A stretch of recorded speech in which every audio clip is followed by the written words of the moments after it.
Hi guys, and welcome to Relaxation History.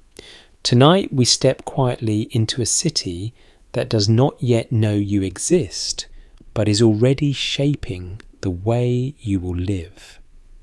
You arrive before dawn, when Florence is still holding its breath, when the stone walls feel cool and slightly damp, and the air carries the faint scent of river water mixed with yesterday's smoke. You probably imagine the Renaissance as a parade of genius and beauty, but you probably won't survive this version without adjusting your expectations first. Life here is tighter, slower, and far more physical than the paintings suggest. So before you get comfortable, take a moment to like the video and subscribe, but only if you genuinely enjoy what I do here. And if you feel like it, tell me where you are listening from and what time it is there right now. Now dim the lights. You're standing just outside the city as morning hesitates.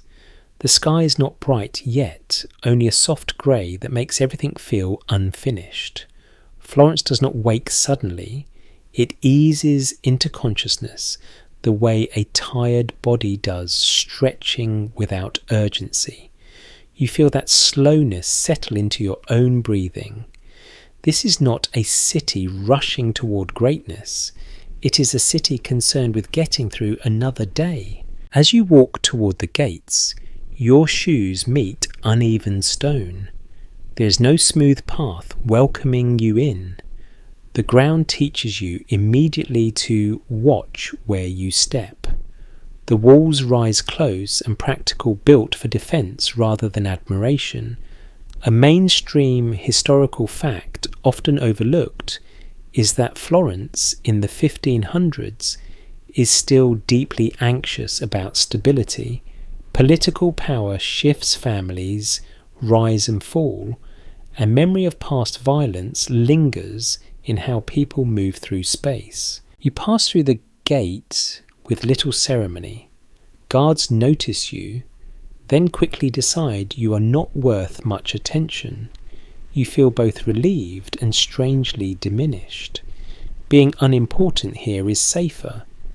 Inside the city, the streets are narrow enough that voices carry easily. You hear a cough echo from somewhere above. A shutter creaks open. Somewhere a broom scrapes stone steady and patient. The buildings lean toward one another as if sharing secrets. Windows are small. Light is precious. You realise that even daytime will feel muted inside these streets. The sun has to work to reach the ground, and often it does not bother. This shapes how people live. Shadows are familiar companions. Darkness is not dramatic here. It is normal. As you continue walking, your nose begins to register the city more honestly. There is the smell of old water, of animals kept too close to people of waste, that has not travelled very far from its source. A quirky tidbit you would not expect is that many Florentines consider strong smells a sign of vitality rather than decay. To them, a scentless place might seem suspiciously lifeless. You notice how quiet the city still is. Not silent, but restrained. No shouting, no grand announcements. Bells have not yet begun their work. Instead, you hear individual sounds, a footstep, a low voice, the rustle of fabric. Each sound feels close, personal, as if the city is whispering rather than speaking aloud. You become aware of your own body in a new way. The chill settles into your hands. Your shoulders instinctively pull inward.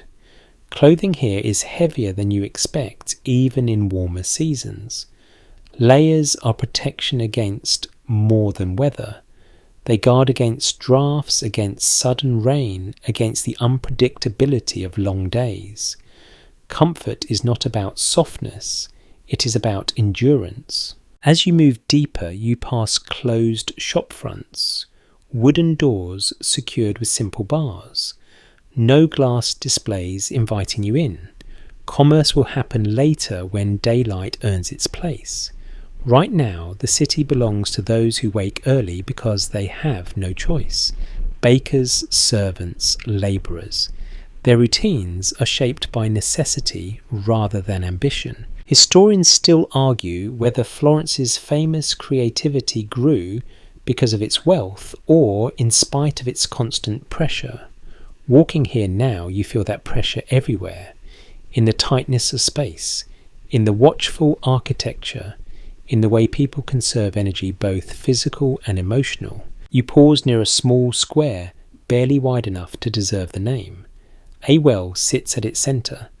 Water is life here, and also labour.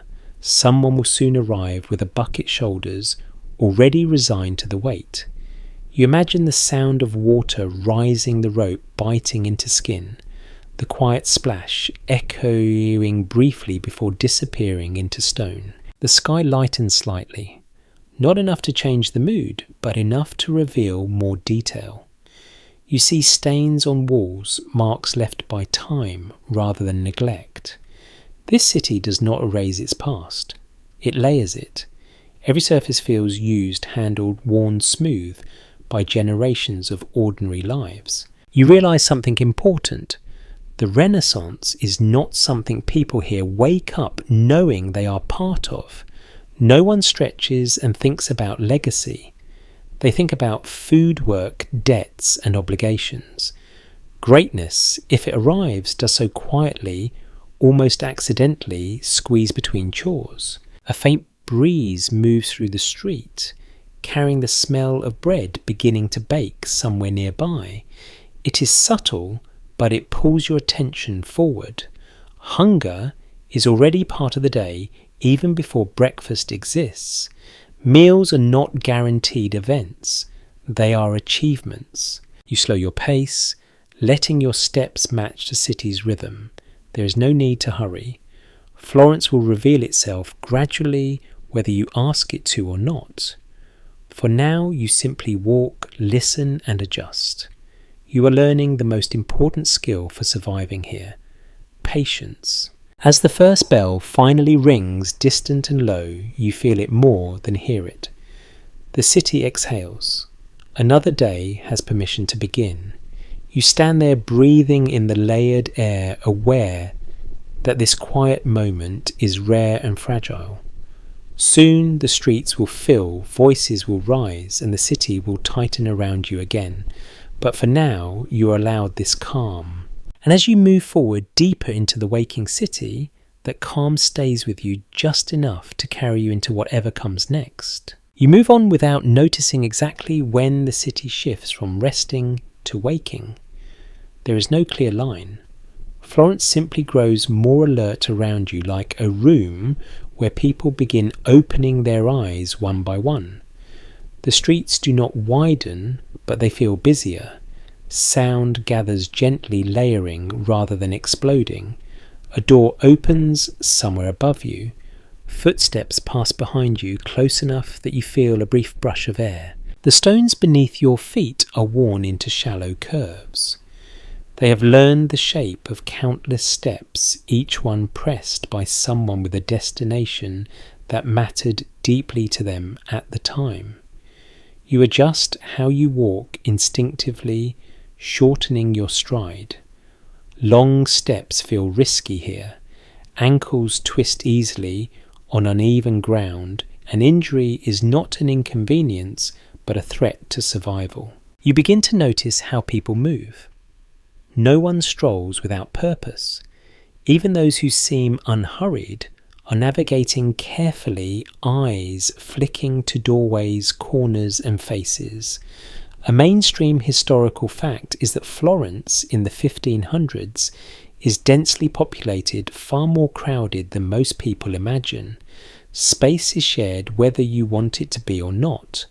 Privacy is a rare luxury. A woman carrying a basket passes you her expression, neutral, unreadable. She does not meet your eyes. That is not rudeness. It is efficiency.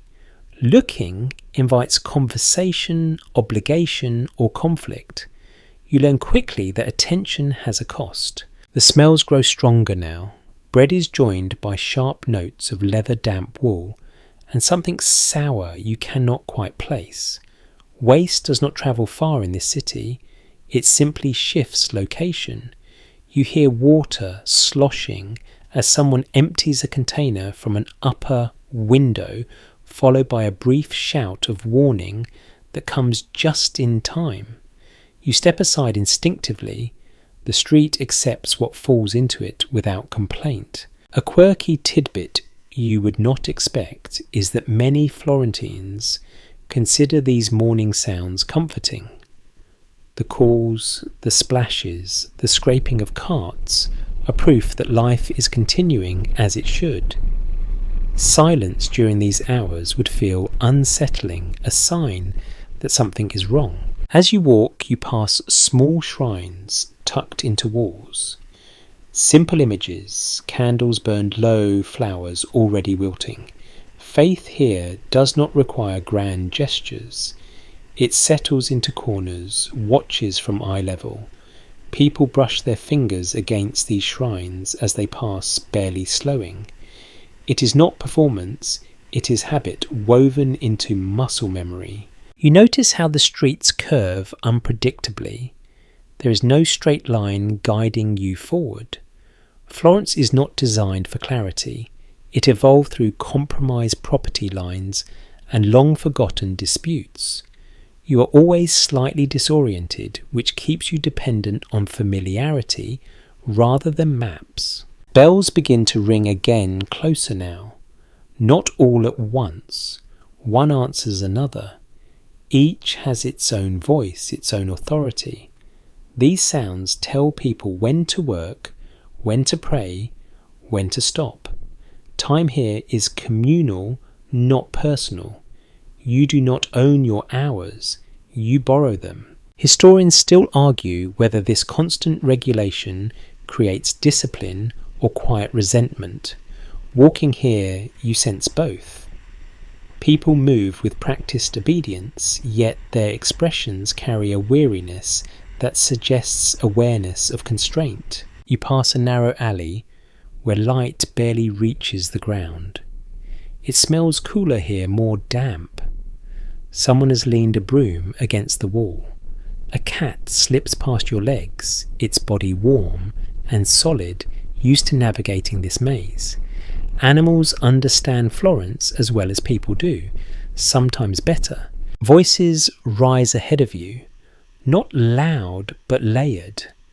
A greeting, a complaint, a negotiation that sounds almost friendly until you catch the tension beneath it. Conversation here often serves multiple purposes at once. Words carry weight beyond their surface meaning. You realise how exposed you are. Clothing, posture, pace all communicate information. Even without speaking, you are constantly being read. A misplaced confidence could attract trouble. A visible hesitation could invite exploitation. You adjust, soften your movements, blend as best you can. Shops begin to open, not dramatically, a bar lifted, a door unlatched. Goods remain mostly hidden. Displays are minimal. What matters is reputation, not spectacle. People know where to go. They return to the same places again and again, building relationships that matter more than variety. You feel hunger stir again, sharper now.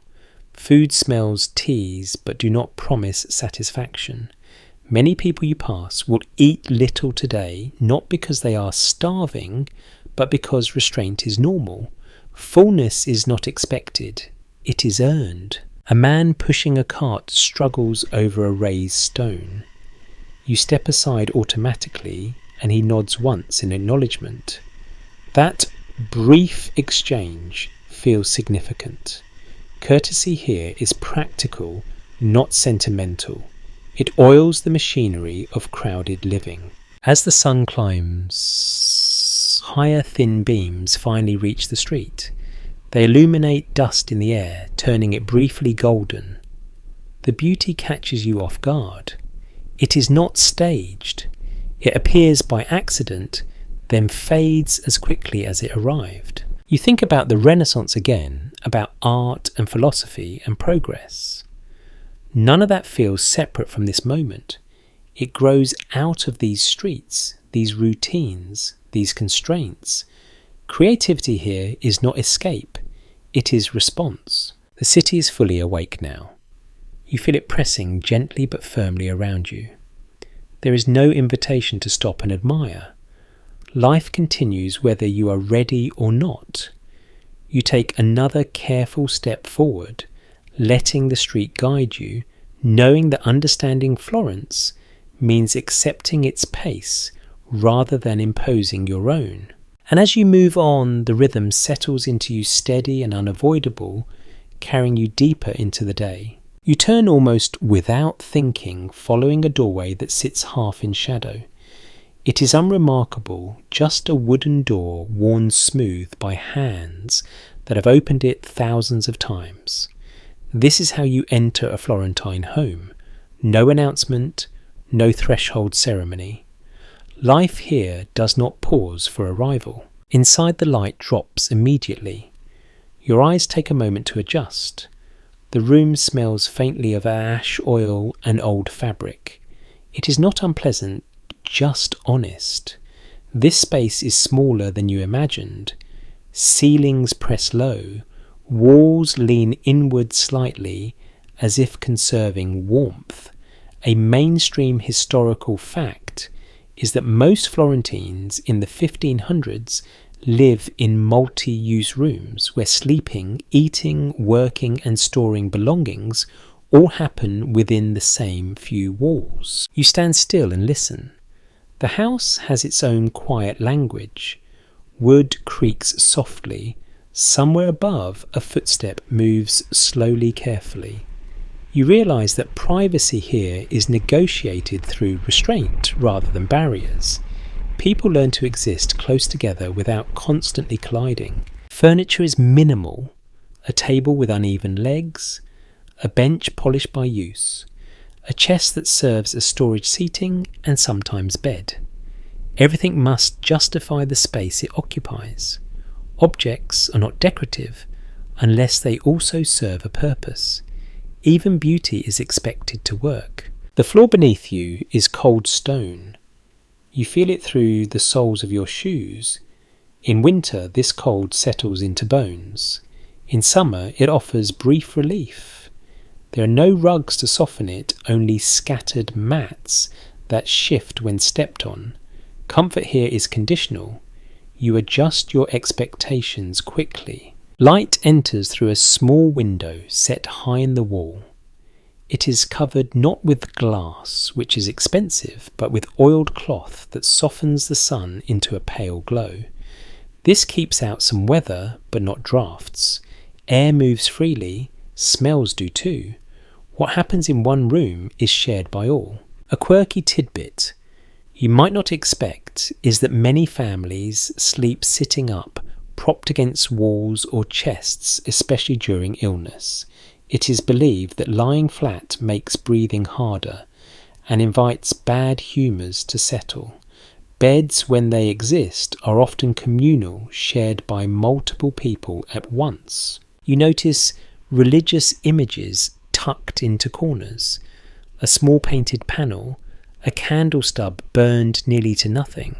These are not statements of wealth, they are protections. Faith is invited inside to stand guard, to watch over sleep, childbirth and sickness. It is less about devotion and more about reassurance. The walls are thick, built to support the structure above. Sound travels differently here. You hear neighbours through stone, not clearly, but enough to know when they are awake, when they argue, when they laugh. Silence would feel unnatural. The city lives inside the home as much as outside it. You imagine a morning here. Someone stirs early, careful not to wake everyone at once. A small fire is coaxed back to life. Smoke curls upward, searching for escape. It does not always find it easily. Eyes sting. coughs are common. This is accepted as part of breathing. Historians still argue whether these living conditions foster stronger family bonds or constant tension. Standing here, you feel both possibilities at once. Closeness creates familiarity but also friction. There is little room to retreat. Emotions linger in the air, just like smoke. Storage is everywhere. Hooks on walls, shelves tucked into niches. Food is kept close-watched carefully. Nothing is taken for granted. Even scraps have value. Waste feels almost immoral when resources are uncertain. You notice how personal belongings are few. Clothing is folded, tightly reused, often repaired, until it cannot be repaired anymore. Fabric carries memory. A stain tells a story. A tear recalls an accident or a hard day.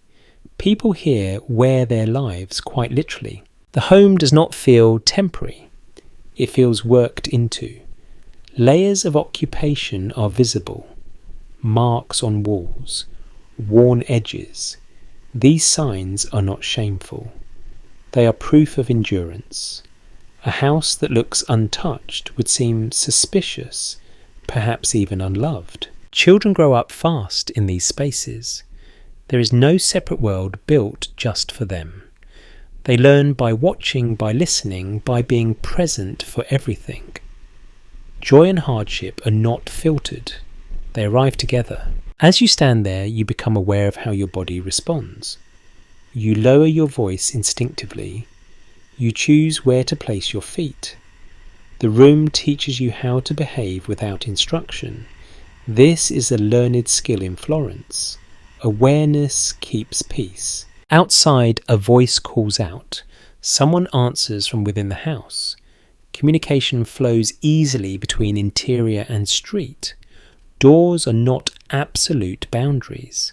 They are agreements that can be opened at any moment. You think again about Renaissance ideals, about individual expression and human potential.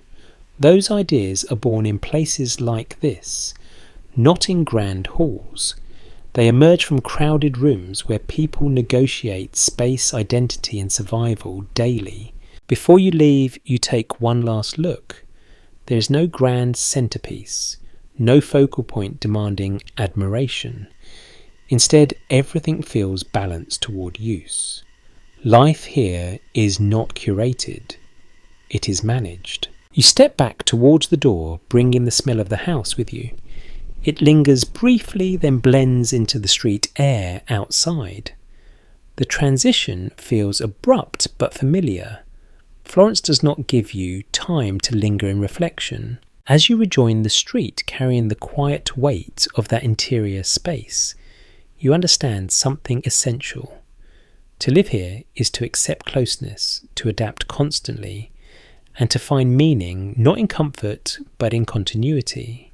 And with that understanding settling gently in your chest, you continue on, ready to let the city show you what comes next. You wake not to an alarm, but to movement, a shift of fabric nearby, a quiet cough, the soft scrape of a foot finding the floor in half light.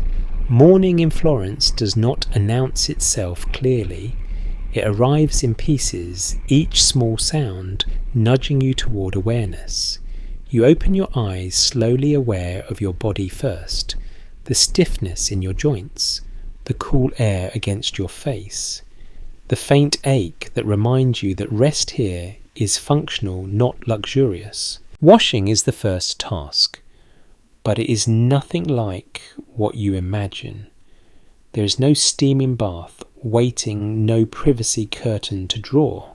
Instead, a basin appears, its water cold enough to make you hesitate. You splash your face quickly, careful not to waste more than necessary. City records from the period show that clean water is valued, but not abundant enough to encourage indulgence.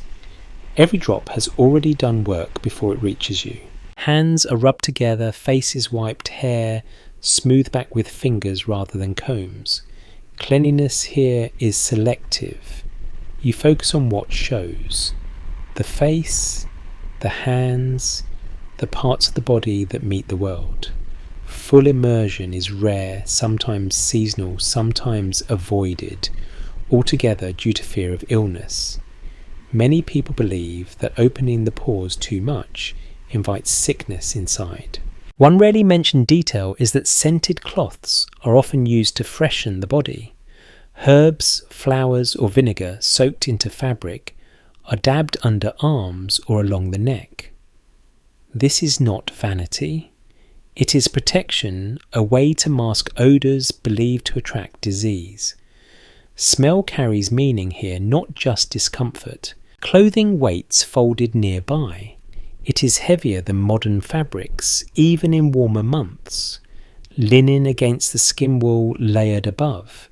You pull each piece on, deliberately feeling how it settles into place.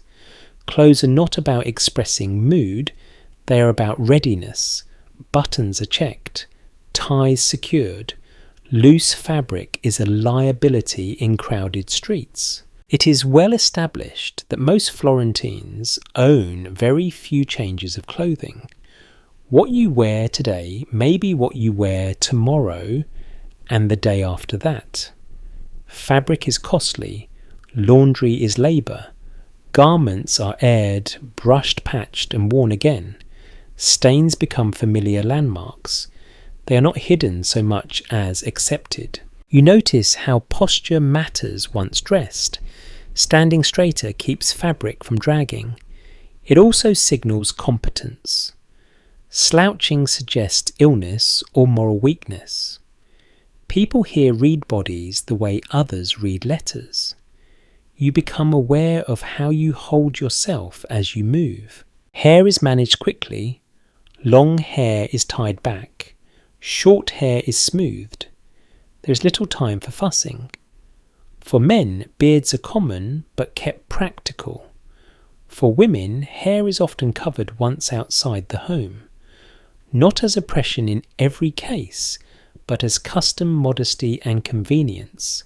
Hair gathers dust and smells easily in the city. Teeth are another matter. There is no daily ritual as you know it. Some people rub teeth with cloth or chew certain herbs believed to strengthen gums. Others do nothing at all until pain forces attention. Researchers remain divided on how widespread dental care truly is, but evidence suggests discomfort is common and endured quietly. As you finish dressing, you become aware of the room warming slightly. Bodies generate heat. Movement stirs air. The fire, if there is one, is coaxed gently rather than fed aggressively. Fuel costs money. Warmth is rationed like everything else. You glance at your hands. They already carry traces of the day. A bit of ash. A faint scent of oil. These marks will multiply. Cleanliness here is a temporary state, not a maintained one.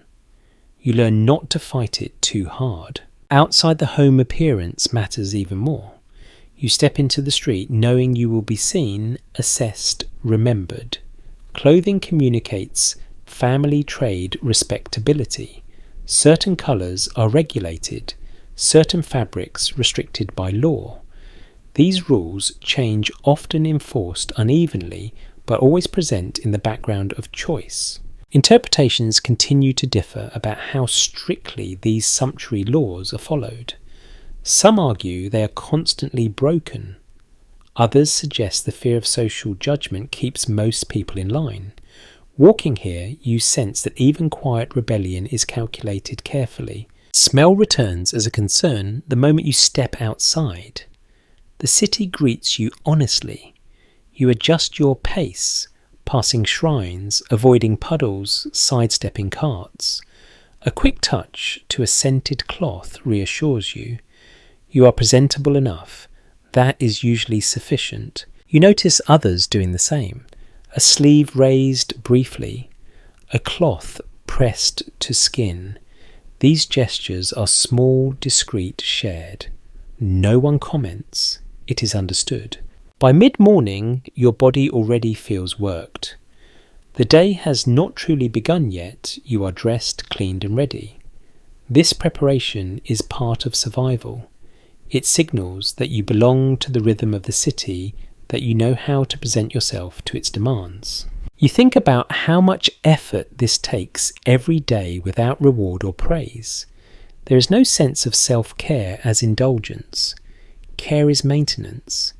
It keeps you functional. That is enough. As you move forward, the habits of the morning settle behind you like muscle memory. You no longer think about them actively. They simply carry you into the hours ahead quietly, efficiently, without ceremony. And as Florence continues to move around you, you understand that even these simple routines are acts of adaptation, practiced daily, refined slowly, and essential to lasting another night. Hunger does not strike suddenly. It settles into you the way the chill did earlier, gradually, until you realise your thoughts have begun to orbit around it. Your stomach does not growl dramatically. It tightens, reminding you that energy must be replaced if the day is going to unfold properly. In Florence, food is not an event, it is a calculation. You move toward the smell of bread, letting it guide you through streets that are now fully awake. Contemporary accounts suggest that bread is the anchor of daily life, here eaten by every class, every age in some form or another. It is not a side dish. It is the meal. Everything else orbits around it. A baker's door stands open just enough to release warmth and scent. Inside, loaves are stacked with care, their crusts dark and firm. This bread is not soft like you expect. It resists the hand, slightly built to last through the day. Stale bread is not discarded. It is softened with water, oil or broth. Waste is an insult to labour. You exchange a few coins and receive a portion that feels both modest and reassuring. The weight of it in your hands matters. Food here is something you feel before you taste. You tear off a piece slowly. Chewing takes time. The act demands attention. Olive oil follows. A small pour carefully measured. Oil is precious, not poured freely. It carries calories, flavour and status all at once. City documents quietly reveal that fluctuations in oil supply cause genuine anxiety. A poor harvest ripples outward, touching kitchens, markets and tempers alike. You eat standing, leaning slightly against a wall. Tables are not always available, and sitting implies leisure. Most people eat where they can, when they can. Meals are fitted into the day rather than scheduled around it. Something rarely mentioned is how quiet eating can be. People focus on their food. Conversation pauses. Hunger demands respect. This silence is not solemn. It is practical. Talking slows eating, and time is not abundant. You notice others around you doing the same. A man dips bread into a shared bowl of oil. A woman tears her portion cleanly, wrapping the rest in cloth. Children nibble without complaint. They have learned early that this is enough for now. Cheese appears occasionally sharp and salty. Meat is rarer. When it arrives, it is often preserved, dried or used sparingly to flavour larger dishes. It's well established that most Florentines in the 1500s eat meat far less frequently than later generations imagine. The idea of daily meat is a fantasy reserved for the wealthy. Vegetables fill the gaps. Beans, onions, greens cook down until they surrender. Raw produce is approached cautiously. Many believe it carries imbalance, especially when eaten cold. Cooking is thought to make food safer, calmer, more compatible with the body. Interpretations continue to differ about how much nutritional knowledge people truly have, but it is clear they observe cause and effect closely. Certain foods are avoided during illness. Others are sought deliberately. Diet is medicine long before medicine feels reliable. Wine appears early diluted with water. It is safer than much of what flows through the city's channels. Drinking wine does not signal indulgence. It signals caution. Even children taste it in small amounts. Sobriety here is relative, not absolute. You feel the bread settle in your stomach, grounding you. Hunger eases but does not disappear. That is intentional. Fullness slows work. A light hunger keeps the body alert, ready. This balance is learned over time, passed down quietly. A small but telling detail survives in household records. Spices are used sparingly, not only because they are expensive, but because they are believed to stir the body too much. Too much heat, too much excitement, too much movement inside. Calm digestion is valued. As the day advances, you think about later meals, not with excitement, but with planning. What remains at home? What might be purchased?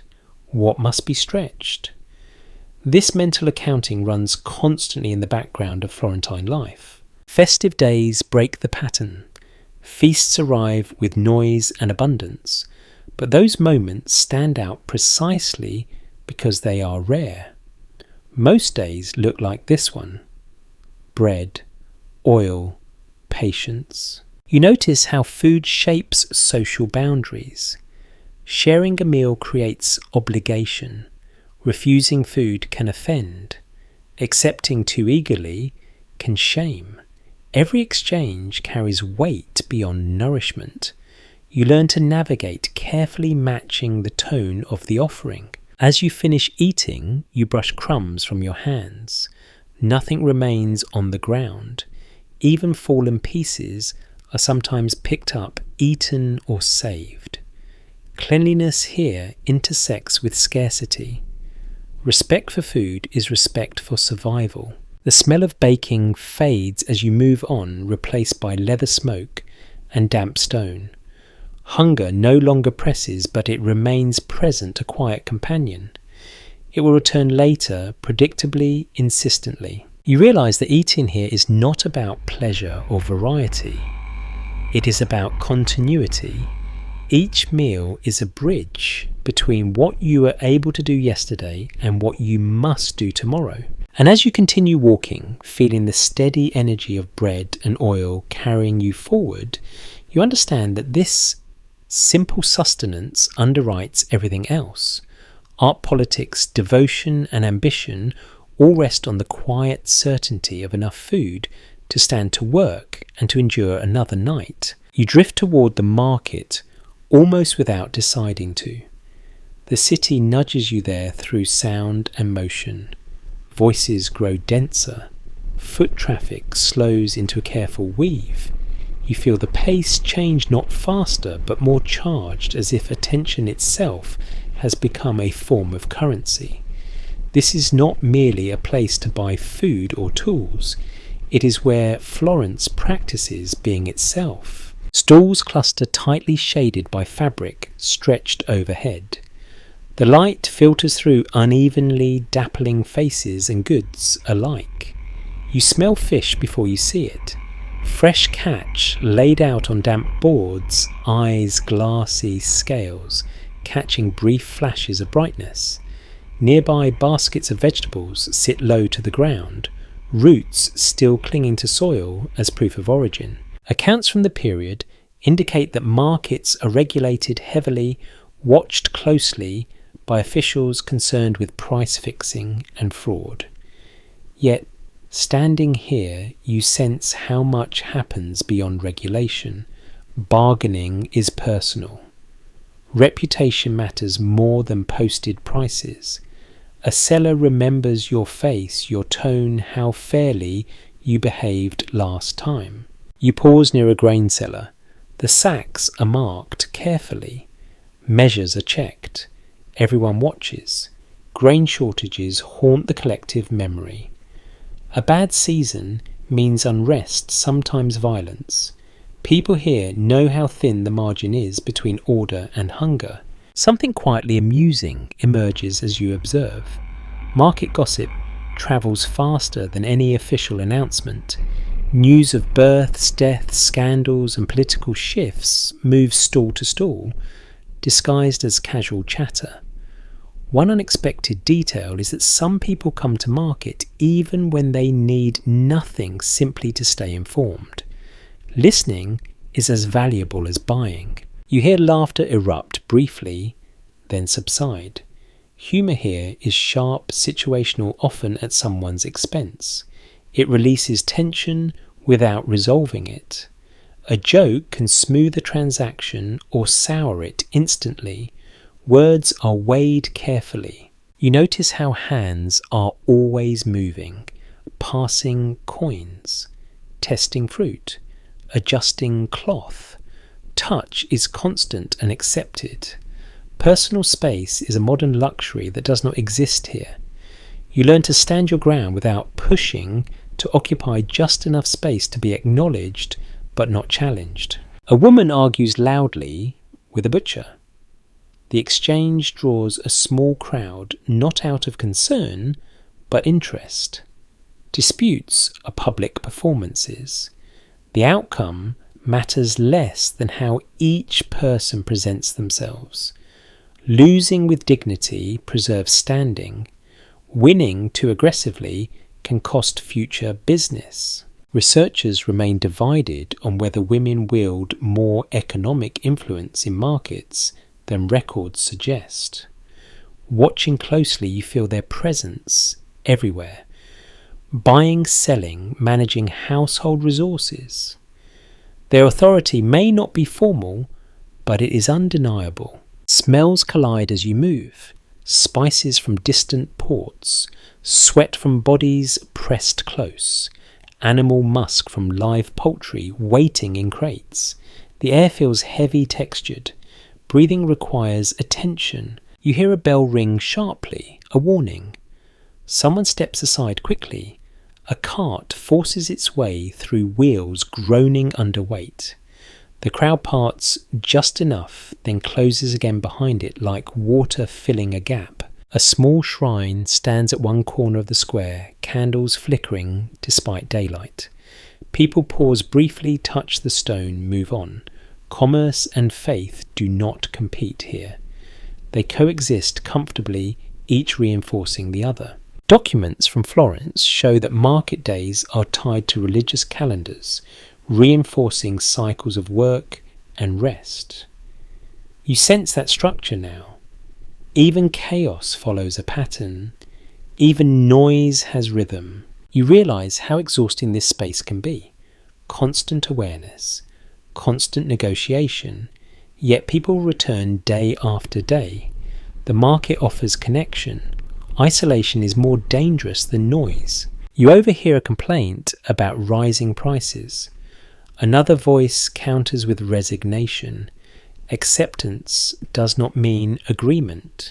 It means endurance. This is how people cope with forces they cannot control. An odd but revealing habit catches your attention. Some sellers keep small charms tucked beneath their stalls, meant to ward off bad luck or dishonest buyers. Superstition threads quietly through commerce, offering comfort where contracts fall short. You buy nothing now. Observing feels like participation enough. Still, you are noticed. A vendor meets your eye, raises an eyebrow, offers a greeting. You respond simply, no promises, no commitments. This exchange alone situates you within the social web. The market hums on, indifferent to individual satisfaction. Deals succeed. Deals fail. Tempers flare, then cool. Life continues. As you step back toward the edge of the square, the noise softens slightly. Your shoulders relax without your permission.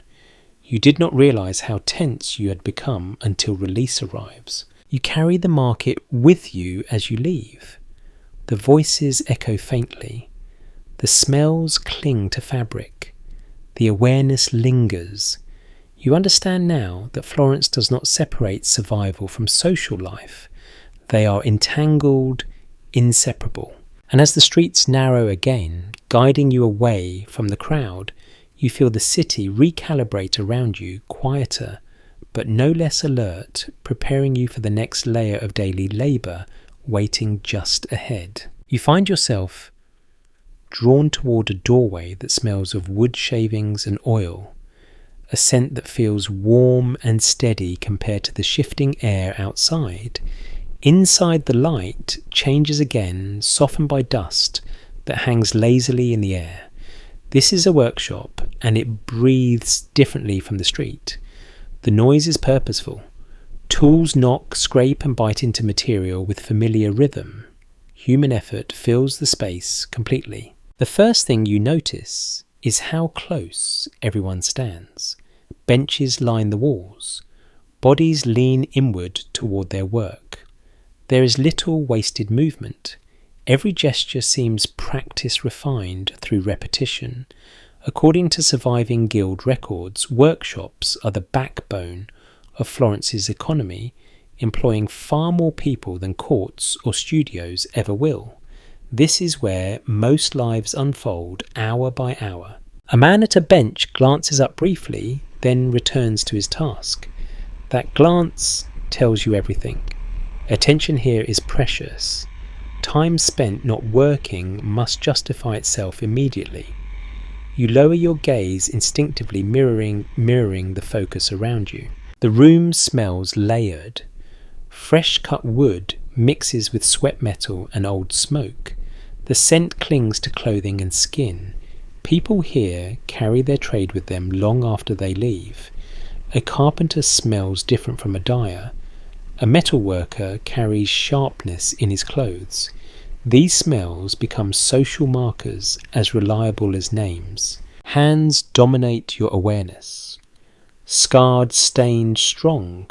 Fingers move with confidence, even tenderness toward materials that resist.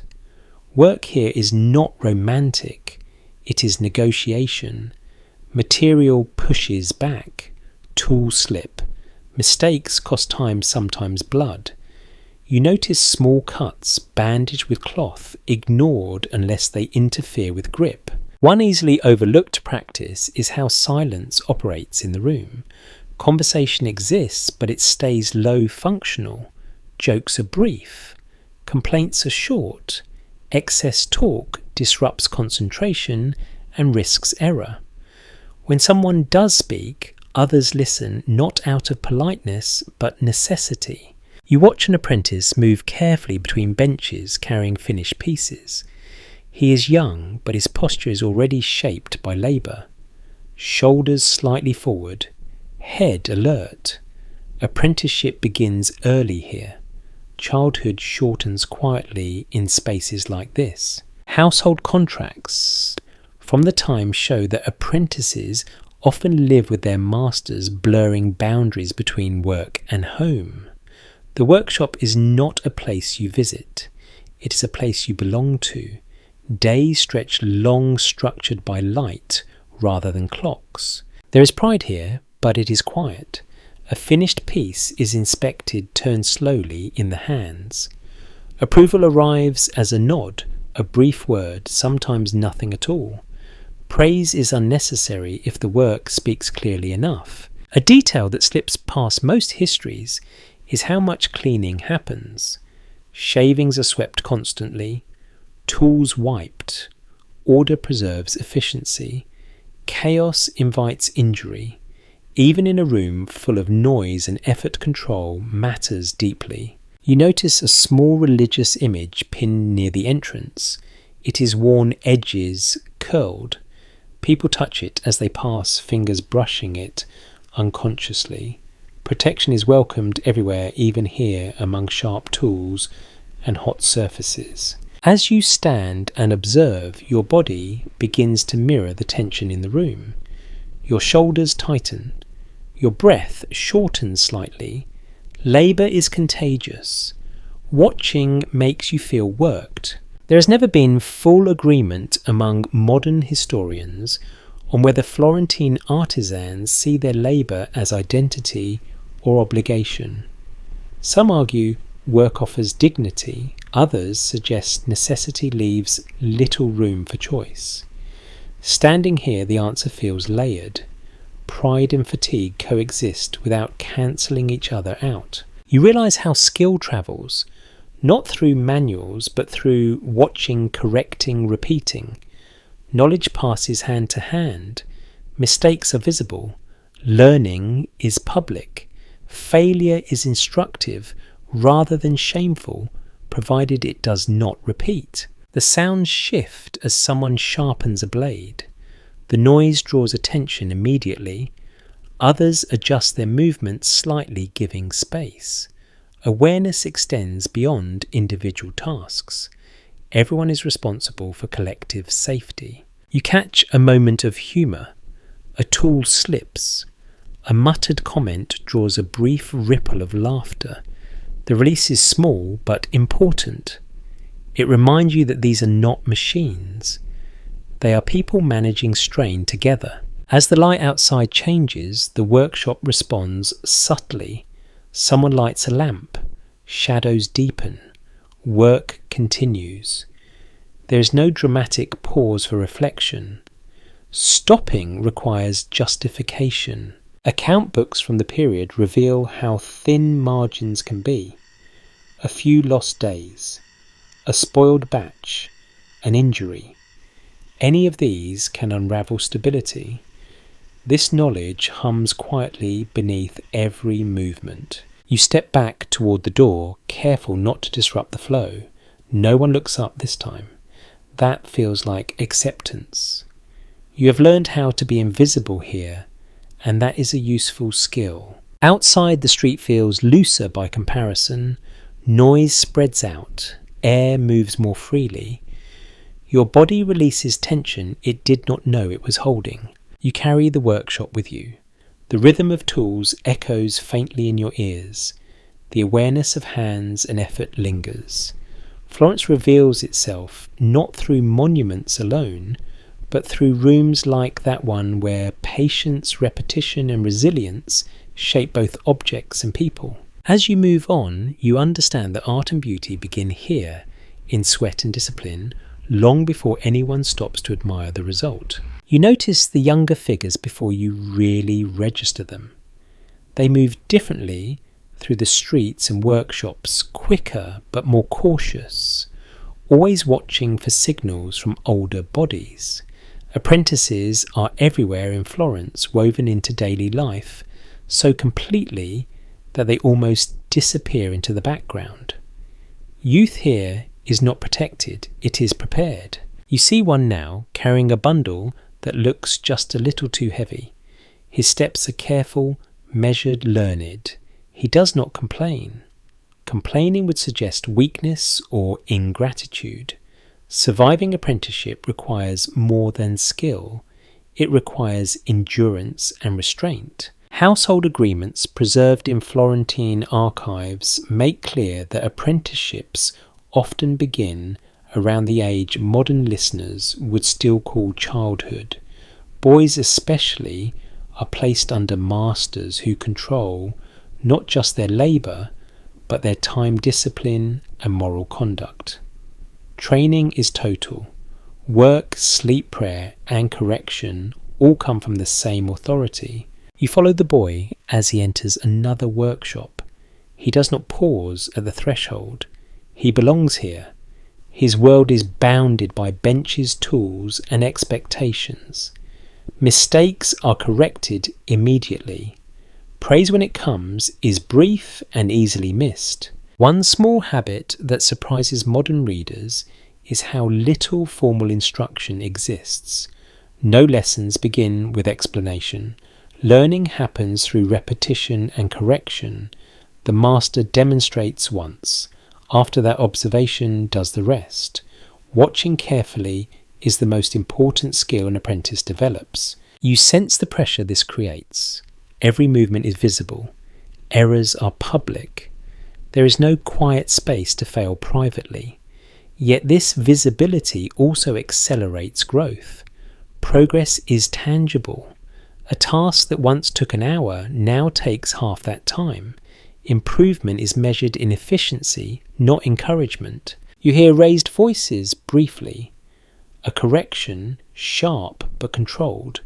No one intervenes. This is normal. Discipline here is not cruelty in the eyes of the time.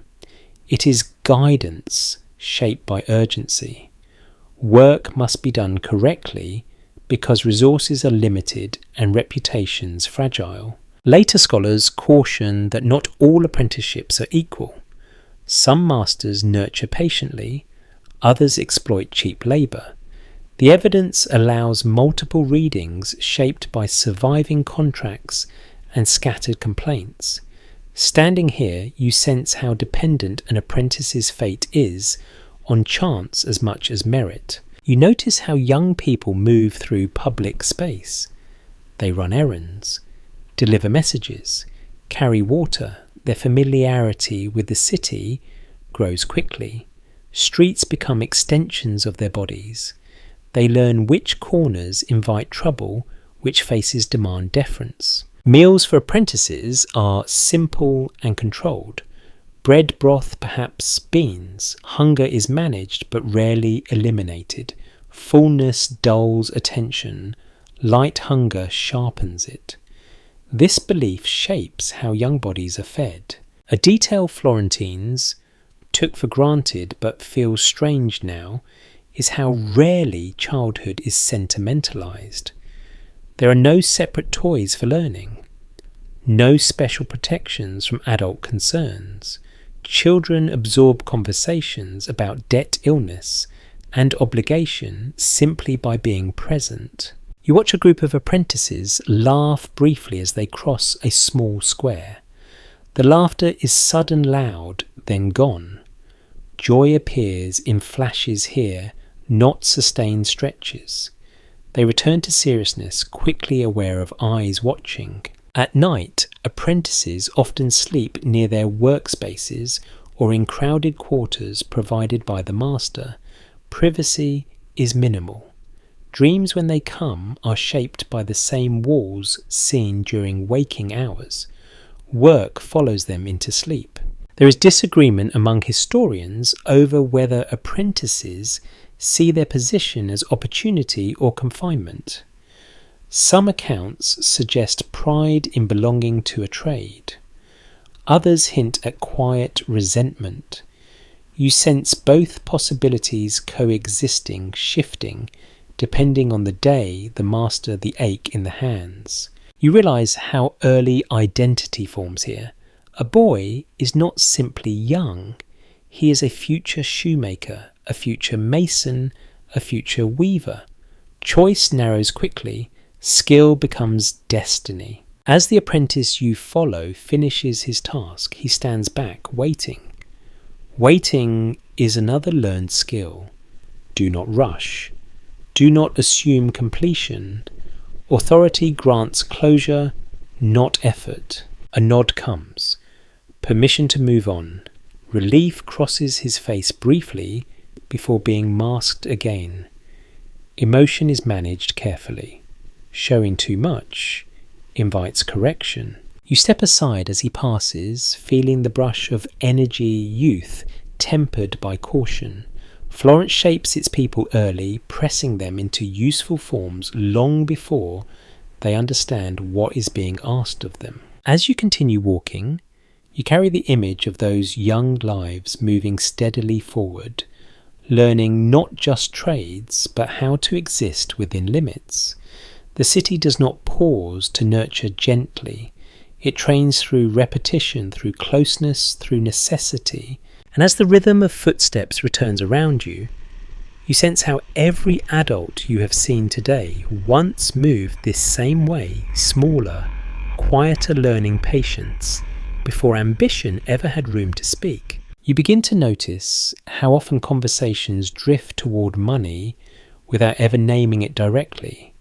A pause before agreeing to something, a glance exchanged when a price is mentioned, a sigh that seems heavier than the words attached to it. In Florence, wealth is not always visible, but its absence is felt constantly. Money here is less about abundance and more about balance. Coins pass through hands quickly. Silver and copper circulate with purpose, rarely lingering. What survives in account books shows that most households live close to the edge of what they can manage, relying on careful planning rather than surplus. You sense this caution everywhere. People weigh choices slowly. Even small expenses are considered twice. Credit fills the gaps. Borrowing is common, almost expected. You overhear a man discussing payment to be made later, phrased politely, carefully. Trust carries economic weight. Reputation becomes a form of currency that can be spent or squandered. Once lost, it is difficult to regain. You notice how names matter. Certain families are spoken of with confidence. Others are mentioned with hesitation. Florence is a city that remembers who paid on time and who did not. Memory here is sharp, practical, unforgiving. An easily overlooked practice involves tally marks scratched quietly into wood or stone. These are not decorations, they are records, a loaf owed, a service promised, small debts tracked informally woven into daily interaction. Written contracts exist, but many agreements live only in shared understanding. You walk past a banking house, its doorway broader than most, its stonework subtly more refined. The presence feels different, calm, controlled. It is well known that Florentine banking families exert influence far beyond their visible operations. Money here moves invisibly, shaping politics, art, and personal fate without announcing itself. Inside smaller homes, money is counted often discreetly. Coins are hidden in chests beneath floorboards, inside walls. Theft is feared, but so is need. Savings are not about future comfort. They are about future survival. You notice how anxiety hums beneath conversation. Someone mentions a delayed shipment. Another mutters about rising prices. These are not abstract concerns. A missed payment can unravel stability quickly. A single bad season can echo for years. Interpretation splits among historians over whether access to credit empowers ordinary Florentines or traps them in cycles of dependency. Walking these streets, you feel how both truths coexist. Credit allows continuity, but it also tightens control. Obligation lingers longer than gratitude. You pass a pawnshop window. Objects sit behind iron bars, rings, tools, pieces of fabric. Each item represents a decision made under pressure. Pawning is not shameful here, it is a strategy. Temporary loss in exchange for time. Something Florentines accept without comment is how often social relationships overlap with financial ones. A friend might also be a creditor. A neighbour might owe you a favour that will be repaid in labour rather than coin. Clear boundaries are rare. Everything intermingles. You feel the weight of this system pressing quietly. Every interaction carries potential consequence. Kindness might be remembered. Insult might be costly. Neutrality is safest. Children learn these lessons early. They watch adults count coins. They hear whispered calculations at night. Financial awareness seeps in without formal instruction. By the time they work, they already understand risk. A small but telling detail appears in household habits. Many families keep candles short and extinguish them early. Light costs money. Darkness is tolerated to preserve resources. You feel this restraint shaping evenings, shortening leisure, encouraging sleep. There's never been full agreement among scholars about how widespread true poverty is in Florence compared to other cities. Some evidence suggests relative prosperity. Other records reveal constant struggle. Standing here, you sense how prosperity and insecurity coexist in the same street, sometimes the same building. You watch a transaction conclude smoothly.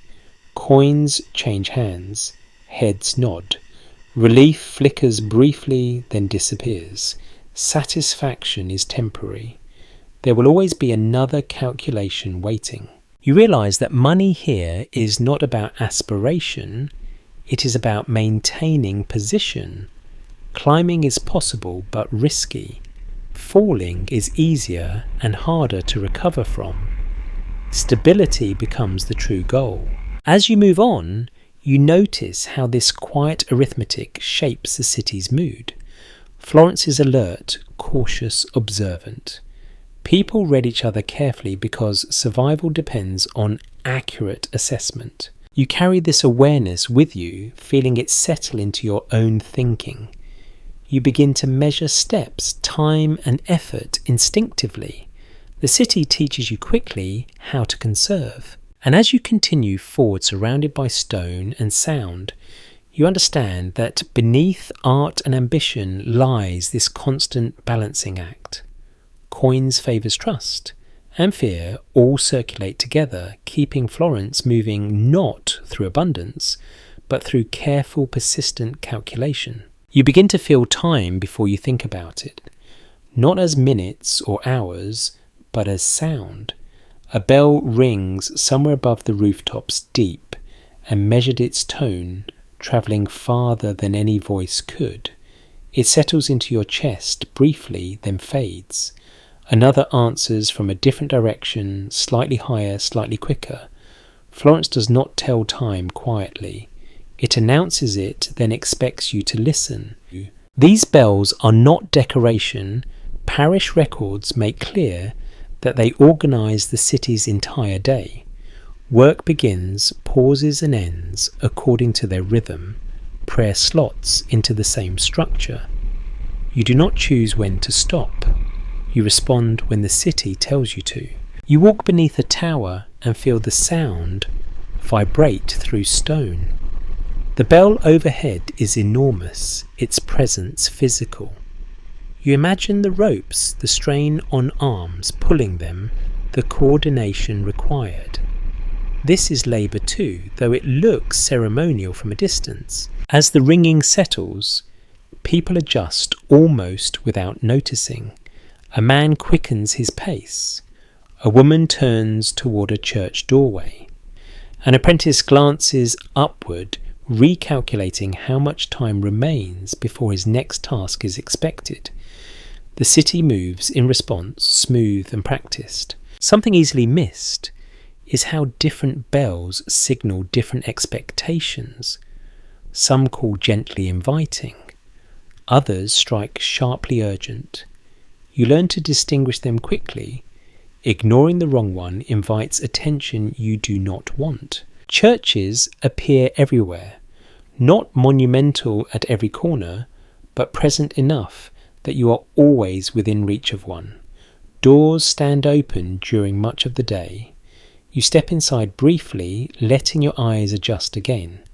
The air is cooler here, heavier with incense and old stone. Inside the space feels taller even if it is not. The ceiling draws your gaze upward. Light filters through small windows coloured softly, landing in patches on the floor. You notice how people enter quietly, touch holy water, move to familiar spots. This is not performance, it is routine. Documents from the period suggest that church attendance is less about fervour and more about belonging. Missing expected services raises questions.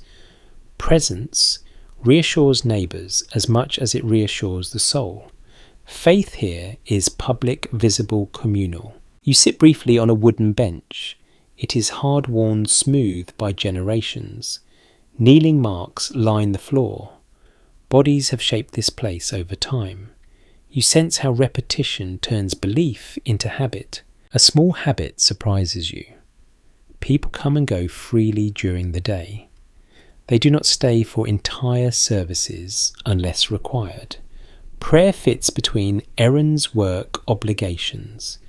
The sacred is integrated into the ordinary rather than separated from it. You listen to murmured words, not all of them prayers. Some ask for protection, others for forgiveness, many for relief from illness, debt, or fear. The concerns sound familiar, only the language is different. Outside again, bells resume their conversation. They overlap, interrupt, respond. The effect is not chaotic, it is layered like voices in a crowd. You begin to feel guided by it, nudged from one part of the day to another. There is ongoing disagreement among historians about how deeply belief shapes behaviour versus how much conformity does the work. Some argue fear of social consequence keeps churches full. Others point to genuine devotion reflected in private donations and daily gestures. Standing here, you sense sincerity and obligation entwined tightly, impossible to separate. You notice how bells affect emotion.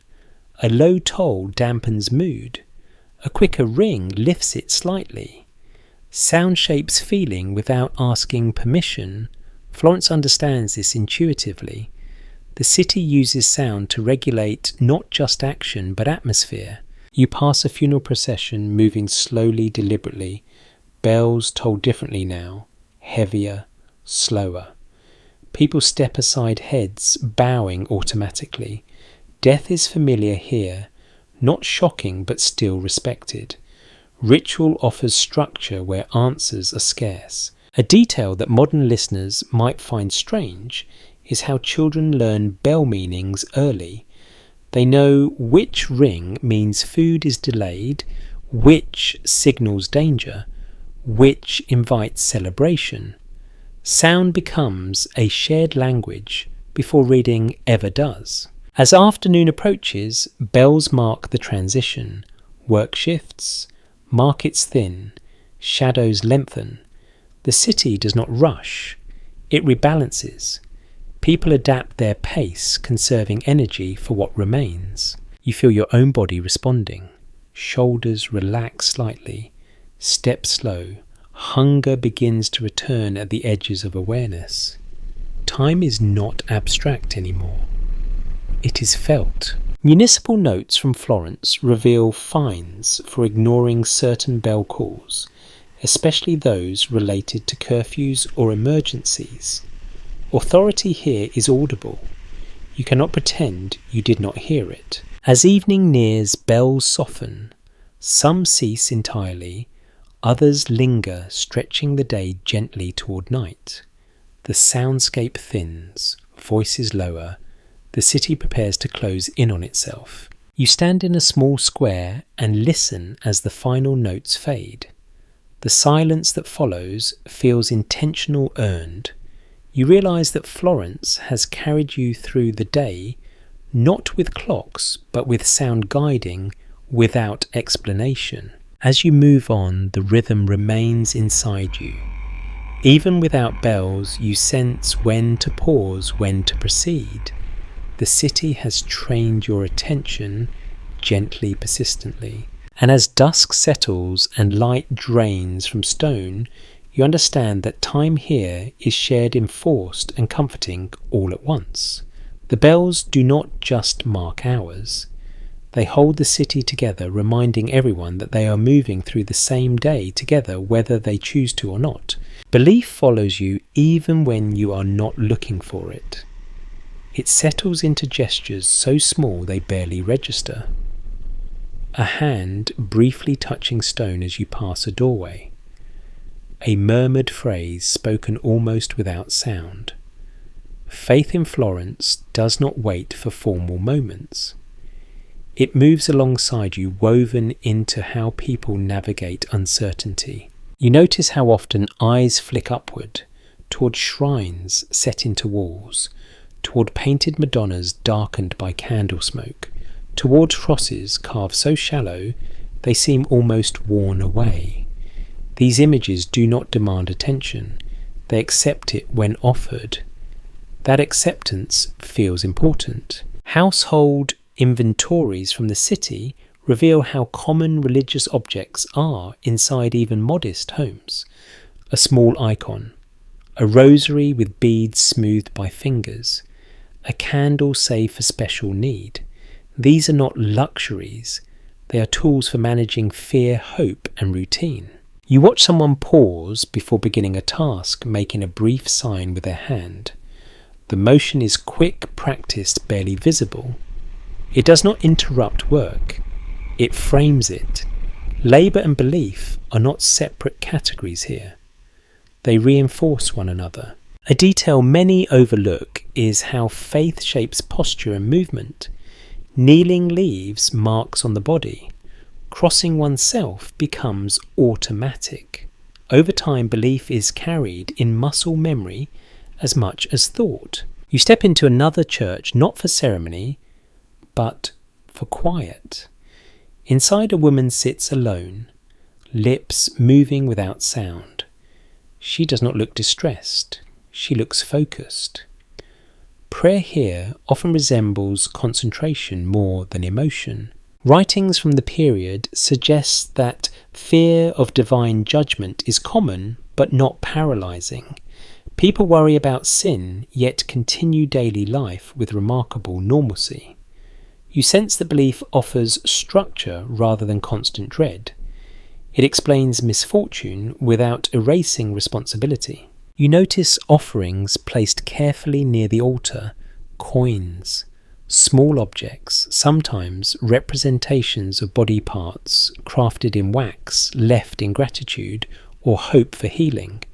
These tokens tell stories no one records officially. A pain eased, a child recovered, a disaster narrowly avoided. There is still disagreement among historians about how literal these beliefs are taken by ordinary people. Some argue devotion is deeply internalized. Others see it as ritual habit reinforced by social expectation. Standing here, you feel sincerity expressed through routine rather than intensity. Outside again, faith continues in subtler ways. A shopkeeper invokes a saint when a deal goes poorly. A passerby mutters a prayer as a cart nearly clips their heel. These moments pass without comment. No one finds them remarkable. You realise that belief here is not about certainty, it is about continuity. It provides a language for uncertainty, a way to speak to forces beyond control. In a city shaped by chance, illness and sudden loss, that language matters. One small but telling habit emerges as evening approaches. Candles are lit not only for light, but for presence. A flame suggests attention, vigilance, care. Extinguishing it feels like closing a conversation. You observe how belief influences moral judgment. Actions are weighed not only by outcome, but by intention. Confession offers reset. Mistakes do not permanently define a person if they are acknowledged and addressed. This flexibility helps maintain social cohesion. Records from courts and churches alike show how intertwined law and morality are. Oaths carry spiritual weight. Breaking them risks more than legal penalty.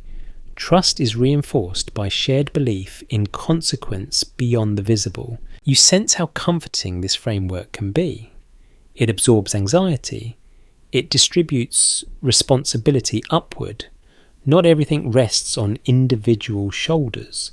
Some weight is shared with the divine. As night draws closer, bells sound again, softer now. The city's spiritual pulse slows. People prepare to turn inward to rest. Faith shifts from public rhythm to private reassurance. You feel the day settling inside you. Belief here does not shout. It hums quietly beneath routine, offering explanation when logic runs thin. It does not remove hardship.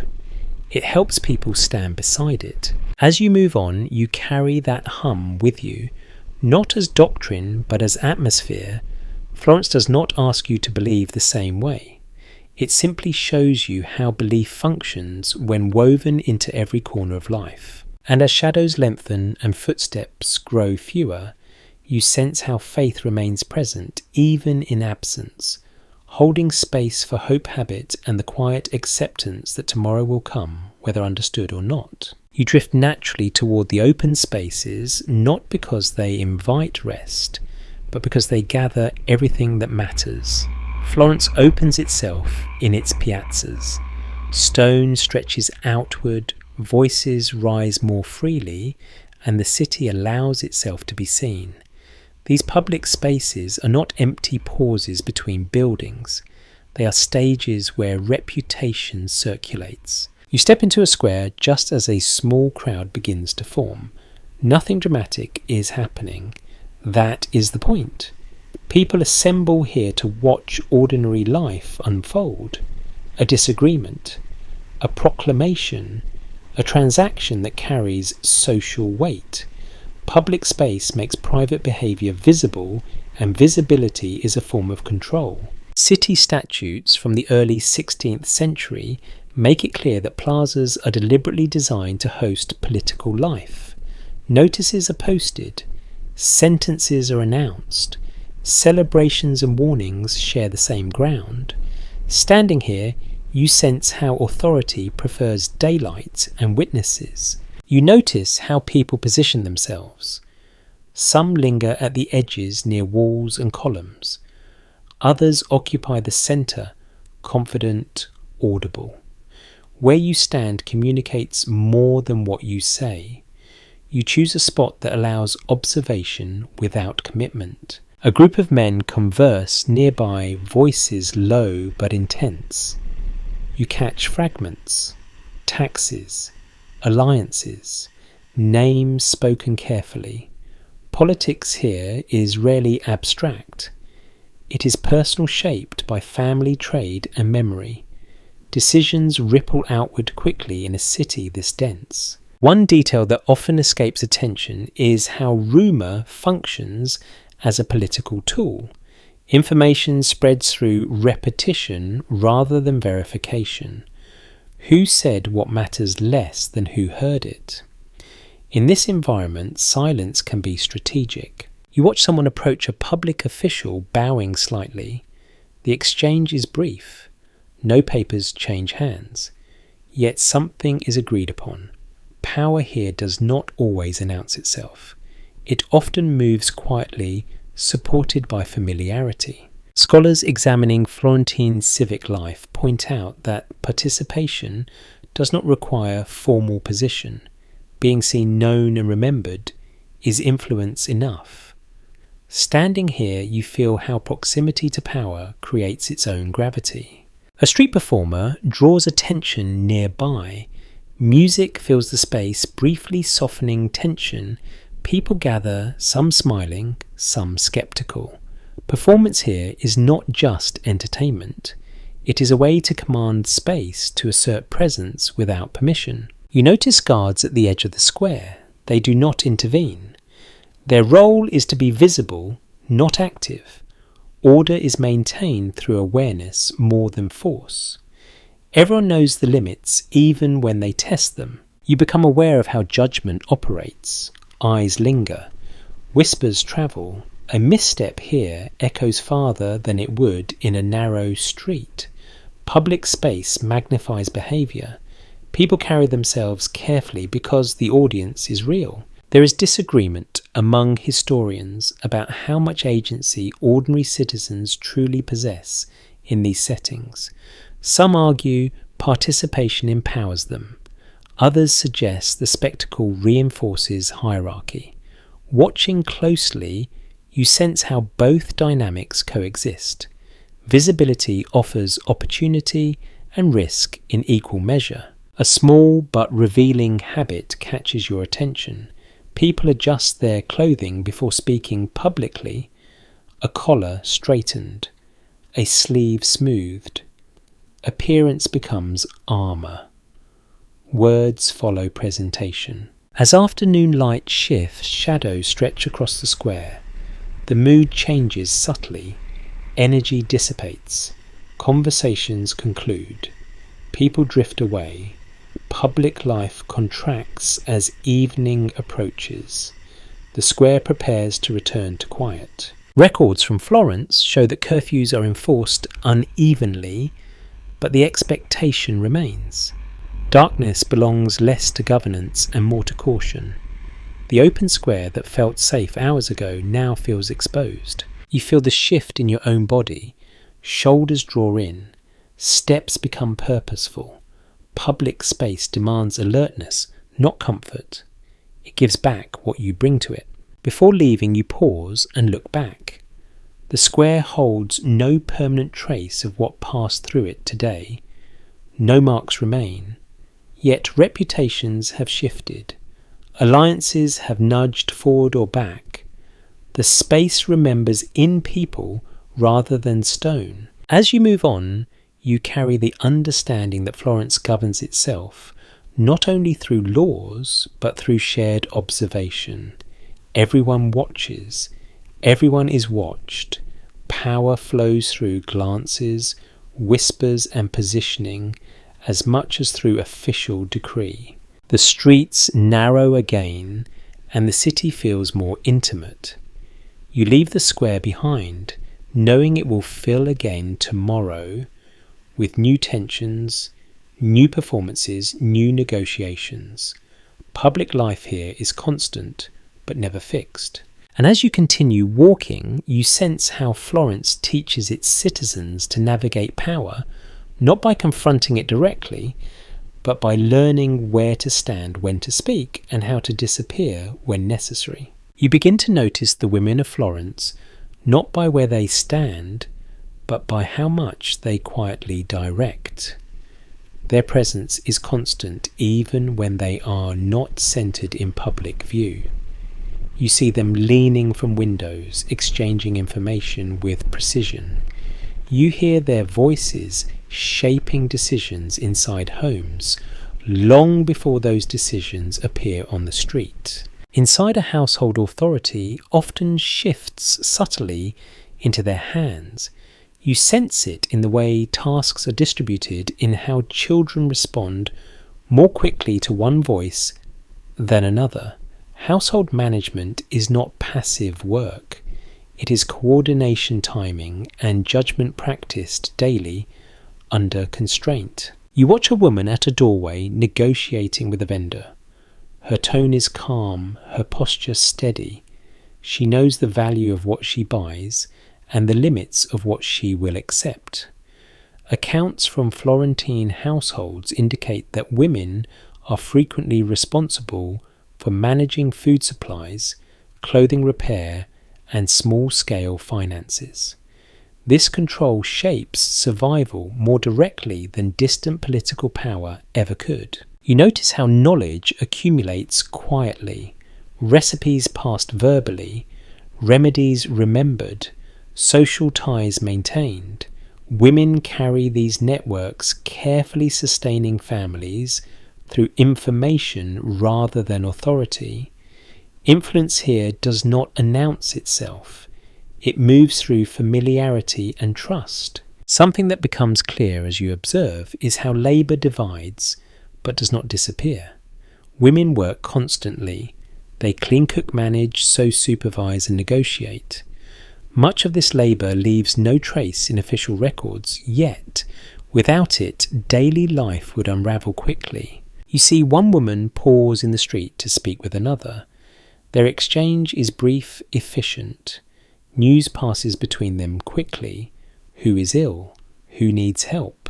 Which household is struggling?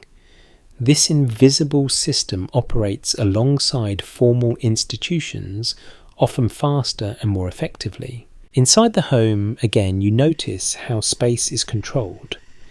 A chest is opened and closed deliberately. Supplies are counted.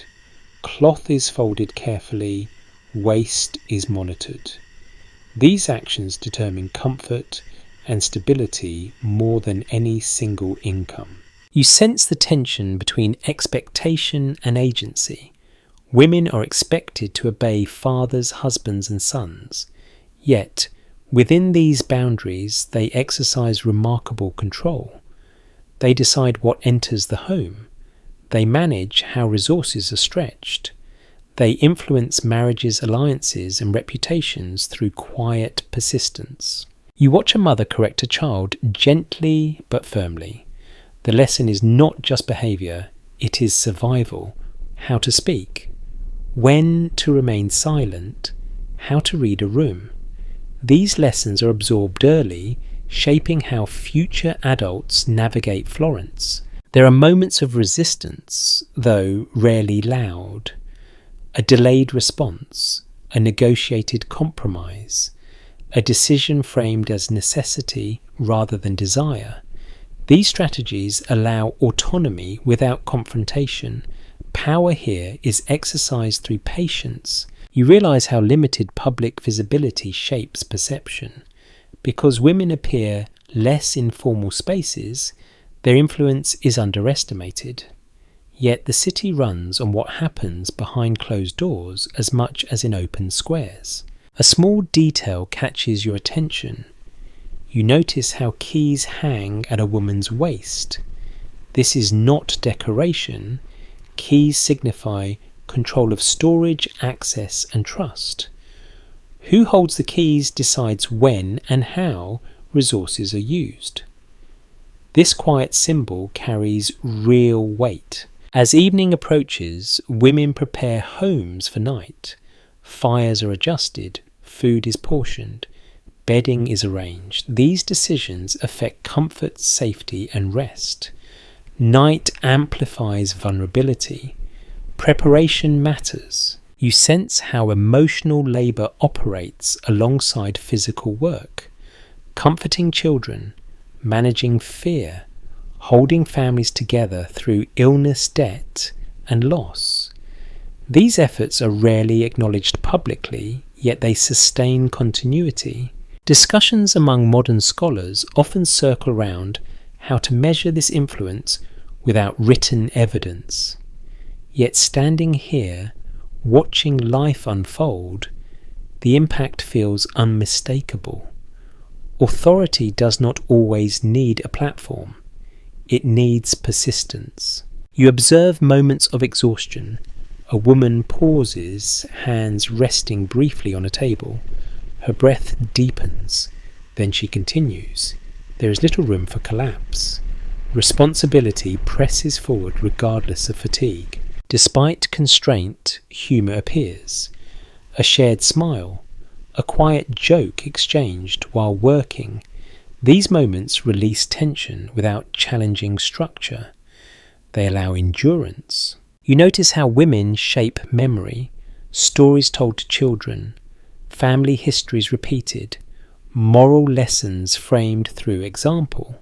This storytelling preserves identity across generations, anchoring families to the city. As night settles fully, you glimpse women at windows again, watching streets, listening. Their vigilance extends beyond daylight. They monitor safety, anticipate trouble, and adjust routines accordingly. You begin to understand that Florence's resilience depends heavily on this unseen governance. While public power shifts visibly, domestic authority maintains continuity. The city survives not through spectacle, but through sustained care. As you move on, you carry this understanding with you. Influence does not always look like command. Often it looks like preparation, negotiation, and quiet insistence repeated day after day. And as you walk deeper into the narrowing streets, you realise that much of what keeps Florence functioning will never be carved in stone or painted on walls. It lives instead in routines, decisions, and relationships maintained quietly, persistently by those whose authority is felt more than seen. You begin to sense how marriage hangs over the city long before it ever arrives. It is discussed in fragments, implied through glances and careful phrasing. You hear it in the way families speak about future security rather than romance. Love exists, but it is not the organising principle. Marriage here is architecture. It holds structures in place. You notice a young woman walking beside an older relative, her pace measured, her expression composed. Their conversation is quite practical. Dates are mentioned. Names surface briefly, then disappear. These are not daydreams. They are negotiations in progress. In Florence, marriage binds households rather than individuals. Property alliances and reputation all move through these unions. Dowries are discussed with more urgency than affection. Linen chests are inspected. Jewellery is counted. Cloth is evaluated for durability rather than beauty. What enters a marriage must last. You hear someone mention a dowry sum casually, as if discussing the weather. Yet the weight behind the number is unmistakable. Families save for years, sometimes decades, to assemble these offerings. A daughter's future depends on careful accumulation and timing. You notice how girls are raised with this horizon in mind. Skills taught early are not abstract. Sewing, managing supplies, maintaining order. These are not hobbies, they are qualifications. Marriage here is not an escape from work. It is a transfer of responsibility. Men experience pressure differently, but no less intensely. A husband must demonstrate stability, a trade, reliable income, social standing that will not embarrass the bride's family. You sense how young men measure themselves constantly against these expectations, adjusting ambitions accordingly. A detail that surfaces quietly is how little voice many individuals have in these decisions. Consent exists, but within narrow boundaries. Preference may be considered, but practicality dominates.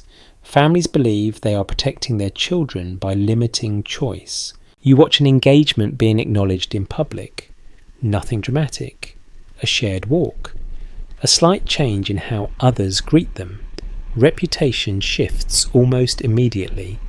People begin to treat them differently, as if their future roles are already in place. Within households, preparation accelerates. Cloth is measured. Recipes reviewed. Advice offered, sometimes welcome, sometimes not. Mothers pass along knowledge earned through years of managing scarcity and expectation. These lessons are delivered calmly without illusion. You sense anxiety beneath the surface. Marriage is meant to secure stability, but it also introduces uncertainty. New households bring new dynamics. Compatibility is hoped for rather than ensured. People enter these arrangements knowing adaptation will be required. Some unions are gentle, others are strained from the start. You hear whispers of conflict, of mismatched temperaments, of regret spoken softly. Divorce exists, but it is complicated, costly, and rare. Most people endure rather than dissolve. Children arrive quickly in many marriages. Fertility is valued not only emotionally, but economically. More hands eventually mean more support. Yet childbirth carries real risk. Women approach it with courage, shaped by necessity rather than optimism. You notice how affection is expressed subtly. A shared glance, a small gesture of care. Grand declarations are rare. Intimacy grows through shared labour, shared worry, shared survival. Love here is often built rather than discovered. You also notice moments of tenderness that feel unexpected. A husband adjusting a shawl, a wife saving a favoured portion of food. These gestures matter precisely because they are small. They offer reassurance in a system that prioritises function. There is quiet conversation among scholars about whether this model of marriage suppresses personal happiness or simply defines it differently. Yet standing among these people, you sense that happiness is not the primary measure. Stability, respect, and endurance carry greater weight. You become aware of how marriage reshapes social networks. Alliances extend. Obligations multiply. A single union can alter the balance between families, opening doors or closing them. Florence remembers these connections for generations. Widowhood arrives often and without warning. Life expectancy is uncertain.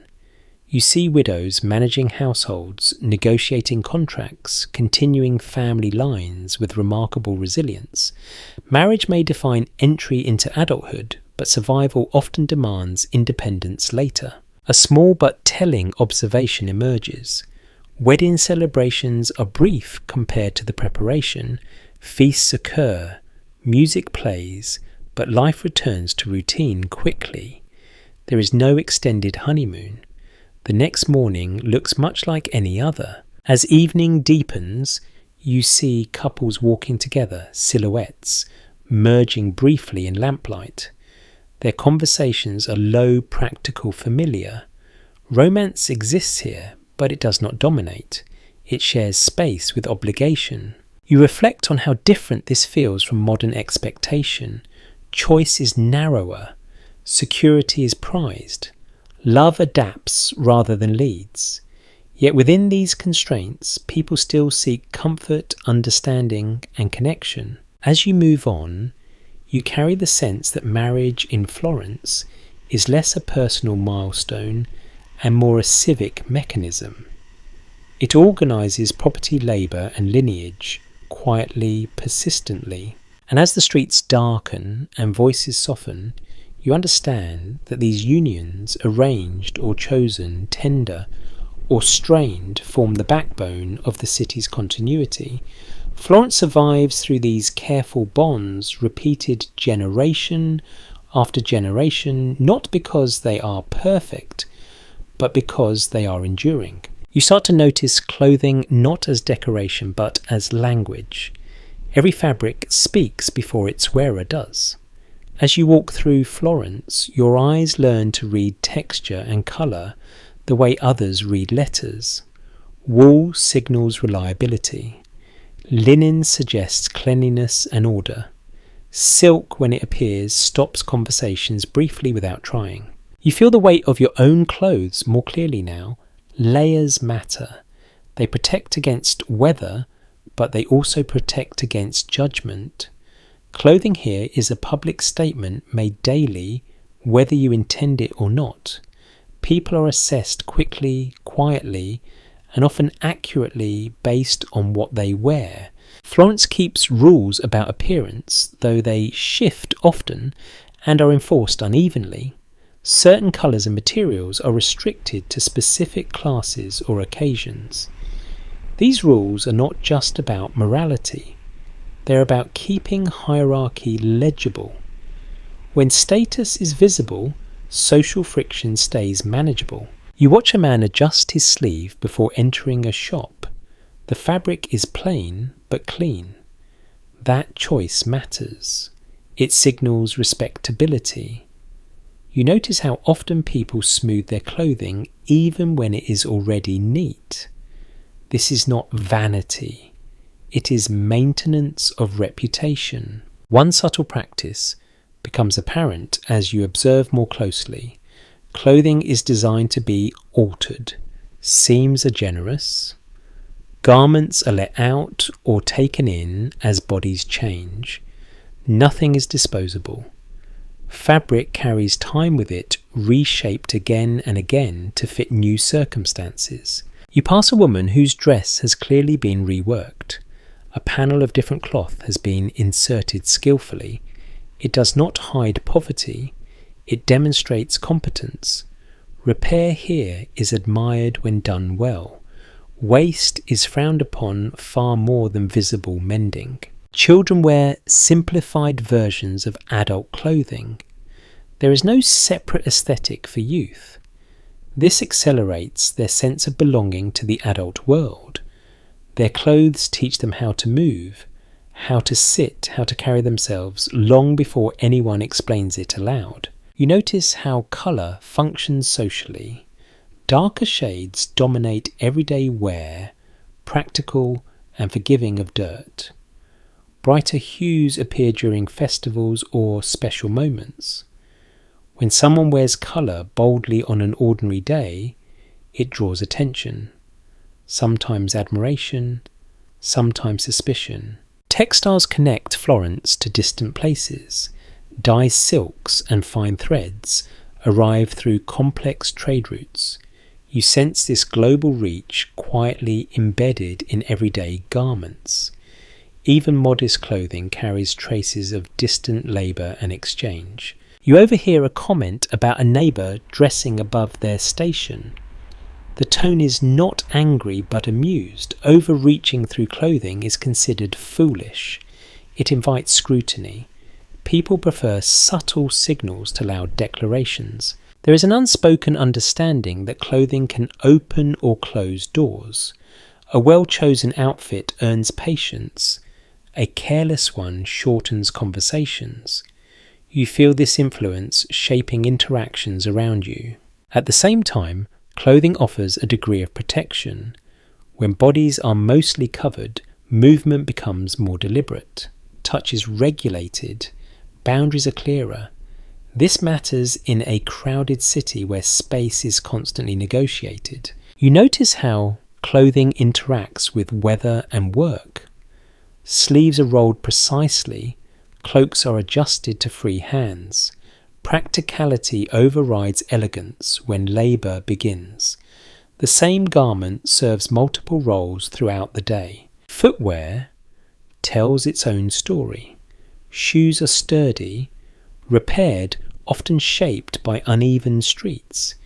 You feel how carefully people place their feet. A broken shoe is not just uncomfortable. It threatens mobility, income, safety. Accessories carry meaning too. Belts hold tools as well as clothing. Pouches suggest preparedness. Rings signal family connections. Nothing is random. Even absence communicates choice or constraint. You become aware of how judgment flows both ways. People assess each other constantly, but they are also aware of being assessed. This creates a shared discipline. Excess stands out. Neglect stands out. Balance is rewarded. Inside homes, clothing is stored carefully. Chests are locked. Cloth is folded with intention. These items represent significant investment. A single garment may cost weeks of labour. Respect for clothing mirrors respect for work itself. As evening approaches, people adjust their dress again. Cloaks are drawn tighter.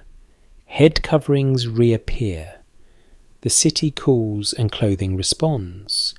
Adaptation is constant. You notice how women's clothing restricts certain movements while enabling others. Bodices provide support. Skirts limit stride length. These constraints shape posture and pace. Bodies learn to move within boundaries, and those movements become normal. Men's clothing signals occupation. Aprons, stains wear patterns, all tell stories. A clean apron suggests a successful day. A heavily worn one suggests long use rather than neglect. There is quiet commentary among observers of the past about whether these clothing practices reinforce hierarchy or simply reflect it. Walking here, you sense how both are true. What you wear both reveals and reinforces your place. Yet within these constraints, people still express individuality, a favoured scarf, a particular way of tying a belt. Small choices offer personality without provoking judgment. Subtlety becomes the art. As night deepens, lamplight catches fabric differently. Textures soften. Colours fade. People blend into shadow. Clothing that was legible by day becomes ambiguous. Identity loosens slightly in darkness. You feel the day's impressions settle. Clothing has guided your interactions, shaped your movement, framed how others responded to you. It has done this quietly without instruction. As you continue forward, you understand that in Florence, clothing is not about fashion as display. It is about navigation. It helps people move through social space with fewer collisions, fewer misunderstandings. And as you walk deeper into evening, wrapped in layers that carry both warmth and meaning, you sense how every thread, every seam, every choice contributes to the city's careful balance. Florence dresses itself not to impress, but to endure. You become aware of illness, not through drama, but through absence. Someone who was present yesterday is missing today. A store remains closed. A voice you expected to hear does not appear. In Florence, sickness rarely announces itself loudly. It slips in quietly and rearranges routines. You pass a doorway where herbs hang in bunches drying slowly. Their smell reaches you before you see them, sharp and earthy. Inside, a woman crushes leaves with steady pressure, her movements practiced. Healing here is not confined to trained physicians. It lives in kitchens, courtyards, and memory. People understand their body differently than you do. Balance matters. Warmth and cold dryness, and moisture, rest and exertion.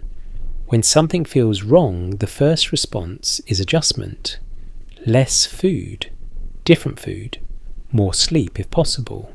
Movement if stagnation is suspected. These choices are made thoughtfully based on experience rather than theory. You hear someone mention a fever in passing, not with panic, but concern. Fever is familiar. It is watched, managed, waited out when possible. Families know the signs that suggest danger: rapid breathing, confusion, weakness that does not lift. When those appear, remedies escalate. Medical practitioners exist, though access varies. Barber surgeons, physicians trained in universities, midwives with knowledge passed down through generations. Their authority overlaps and sometimes conflicts. People choose carefully who to consult, weighing cost, reputation, and proximity. You notice how often prayer accompanies treatment, not instead of it, but alongside it. A poultice applied, then a candle lit. A tonic swallowed, then a saint invoked. These actions do not feel contradictory here. They feel complementary. A detail emerges as you observe closely. Many remedies are unpleasant by design. Bitter drinks, strong smells, heat that stings. Suffering is sometimes believed to drive illness out. Comfort is not always trusted. Ease can feel suspicious. You pass a public fountain where water flows steadily. People approach it with care. Clean water is valued but also feared. Drinking too much or at the wrong time is thought to weaken the body. Moderation governs even this basic need. Inside a home, you see someone lying propped against cushions. The room is dim. Windows are covered to block drafts. Warmth is maintained carefully, not aggressively. Too much heat is believed to exhaust strength. Care here is precise, attentive. The smell of vinegar appears again, stronger now. Cloths soaked in it are pressed to skin. The scent is sharp, reassuring. It cuts through heavier odours. Vinegar is believed to cleanse air as well as body. Its presence signals concern and action. You notice how illness alters social rhythm. Neighbours visit briefly, offering food or assistance, then leave quickly. Lingering risks spreading sickness. Care balances compassion with caution. Isolation is partial, never complete. Children are kept close during illness, not removed. They observe, learn, adapt. They see how adults respond to vulnerability. Fear is present but normalised. Death is known but not constantly anticipated. You hear a story shared quietly about someone who recovered unexpectedly after weeks of weakness. Such stories circulate widely. They offer reassurance. They suggest that endurance can be rewarded even when explanations remain unclear. Treatment is adjusted constantly.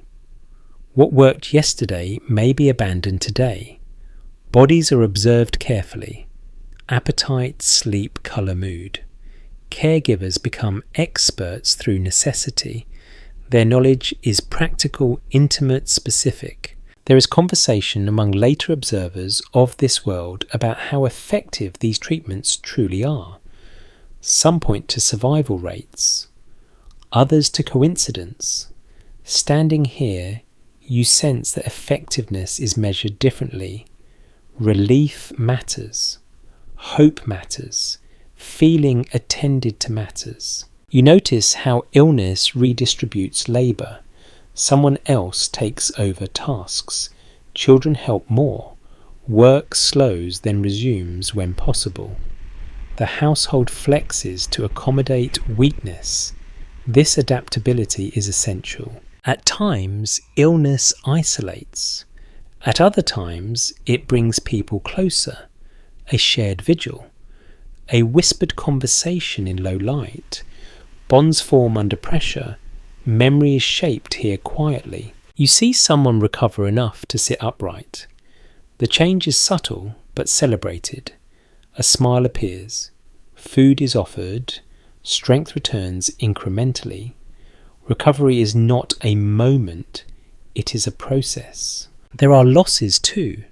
You pass a home with shutters closed earlier than usual. A candle burns during daylight. People speak softly as they pass. Death does not halt the city, but it is acknowledged. Life absorbs it and continues. You feel how uncertainty pervades health here. No one assumes safety. Even strength can fade quickly. This awareness sharpens care. It also deepens gratitude for ordinary days. As evening approaches, households settle into watchfulness. Fires are banked. Remedies prepared. The night is approached carefully. Darkness complicates care. Light is conserved. Sound is monitored. You realise how much of daily life includes managing vulnerability. Illness is not an interruption. It is an expected possibility woven into planning and behaviour. People live with awareness rather than denial. As you move on, you carry the quiet weight of these observations. Health here is fragile, negotiated daily through attention, routine and hope. There is no guarantee, only effort. And as the city prepares for rest, you sense how care continues even when streets grow quiet. Behind closed doors, hands still work, voices still murmur, patience still holds. Florence endures not because illness is rare, but because people have learned how to stand beside it gently, persistently, until morning comes again. You notice the smell before anything else. It drifts toward you gently at first, then settles into the background until you realise it has always been there. Florence carries its odours openly. Nothing is sealed away. The city breathes through stone, water and waste, and you breathe with it, whether you choose to or not. As you walk, your nose learns to distinguish layers. The sharpness of tanning vats near the river. The sweet heaviness of rotting vegetables left too long in the heat. The smoky residue clinging to walls where fires burn daily. These smells are not shocking to the people who live here. They are information. They tell you where you are and what kind of work happens nearby. You pass a narrow channel running along the street. Water moves slowly through it, dark and reflective. It carries refuse away in theory, though in practice it often lingers. People step around it carefully, lifting hems, adjusting pace. The channel is not hidden, it is accepted. Florence does not have a single unified system for sanitation. Each household manages its own waste as best it can. What cannot be reused or burned is removed from the home and deposited where custom allows. Over time, certain corners become known for this purpose. No signs mark them. Everyone simply knows. You hear a call from above, brief and practiced. Someone warns the street before emptying a container. You pause instinctively. Others do the same. The liquid splashes, then spreads thinly across stone before draining away. Life continues immediately. No one comments. You notice how often water is involved. Water carries away dirt, blood, food scraps, and human waste alike. It is both cleanser and threat. Standing water smells worse. Flowing water reassures. People watch the weather closely, hoping for rain that will refresh and flush. You realise how differently cleanliness is defined here. A space is considered clean if it is functional, not spotless. Sweeping happens daily. Washing happens when possible. Complete removal of dirt is neither expected nor achievable. The goal is balance rather than purity. Inside, homes' floors are swept regularly. Ash from fires is removed. Waste food is fed to animals or composted. Nothing useful is thrown away lightly. What cannot be repurposed is dealt with quickly to avoid attracting pests. Rats and insects are constant companions. People notice them without alarm. Cats patrol quietly. Dogs linger near food sources. These animals are not symbols of neglect. They are part of the system managing what humans cannot fully control. You sense how smell influences social boundaries. Certain trades are pushed toward the edges of the city or near the river. Tanners, dyers, butchers. Their work is necessary but unwelcome in close quarters. Geography absorbs discomfort where possible. You walk near the Arno and feel the air shift. The river smells different depending on the day. Rain improves it. Heat worsens it. The river carries evidence of everything Florence does upstream. It connects beauty and waste without distinction. You notice how people protect themselves subtly. Cloths held near the face. Herbs tucked into belts, perfumed oils dabbed behind ears. These are not luxuries. They are coping strategies, small buffers between body and environment. At the same time, smell becomes familiar enough to fade. Your senses adjust. What felt overwhelming earlier now registers as normal. This adaptation is essential. Without it, daily life would feel unbearable. You overhear a complaint about a neighbour failing to clear waste promptly. The frustration is practical, not moral. Cleanliness here is communal responsibility. One person's neglect affects everyone nearby. Social pressure enforces standards more effectively than law. Night changes how the city smells. Cool air traps odours closer to the ground. Fires are banked. Cooking scents fade. The underlying presence of damp stone and refuse becomes more noticeable. People move more cautiously, avoiding known trouble spots. You realise how much effort goes into managing smell rather than eliminating it. Fresh herbs hung in windows, vinegar sprinkled on floors, smoke used deliberately to drive insects away. These methods work partially, never completely. There is a strange intimacy in this shared sensory world. Everyone smells the same city. No one is exempt. Wealth may soften experience, but it does not remove it entirely. Even the grandest homes open onto the same air. You think about how this shapes memory. Smell anchors moments. A particular corner recalls a season. A certain scent brings back a year of hardship or abundance. The city imprints itself deeply through the nose as much as through sight. You notice how children adapt fastest. They step confidently, avoid puddles, instinctively complain less. Their bodies learn the city early. Discomfort becomes background noise rather than obstacle. As you continue walking, you stop resisting the smells. You let them exist without judgment. They become part of the rhythm, like sound and light. Florence does not promise cleanliness. It promises continuity. You understand now that sanitation here is not about removing filth completely.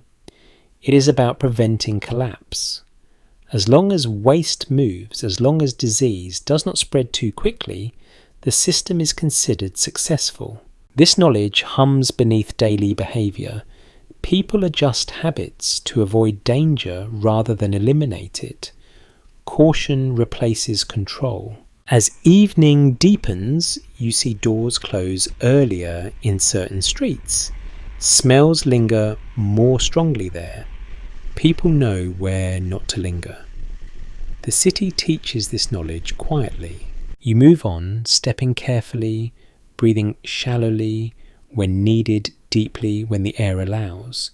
You are learning how to live inside imperfection without constant resistance. And as night draws closer and the streets thin out, you sense how Florence survives not by denying its own mess, but by moving through it together day after day, with acceptance, adaptation, and just enough order to last until morning. You begin to feel caution tighten its grip as daylight thins.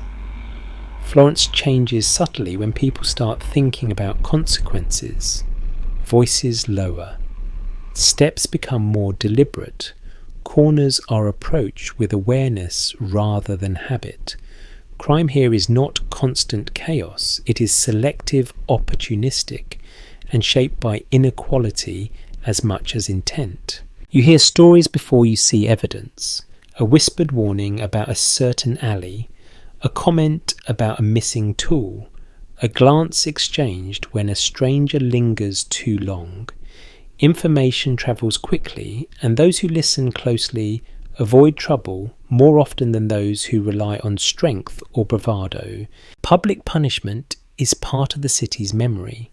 Even when no sentence is being carried out, people remember where it happens. Certain squares feel heavier as if the stone itself recalls judgment. The presence of authority lingers long after officials have moved on. You pass a set of iron rings embedded in a wall. They are not explained. No plaque marks their purpose. Yet people glance at them and move along without comment. These fixtures speak quietly of restraint, humiliation, and warning. They do not need explanation to be understood. Guards appear in predictable places. They are visible near gates, markets, and major intersections. Their role is as much symbolic as practical. Their presence reassures some and unsettles others. You sense how much order relies on being seen rather than intervening. Petty crime happens often. A purse cut quietly, a loaf taken when no one is looking. These acts rarely make it into records, but they shape behaviour. People keep hands close to belongings. Trust is measured carefully. More serious crimes draw attention quickly.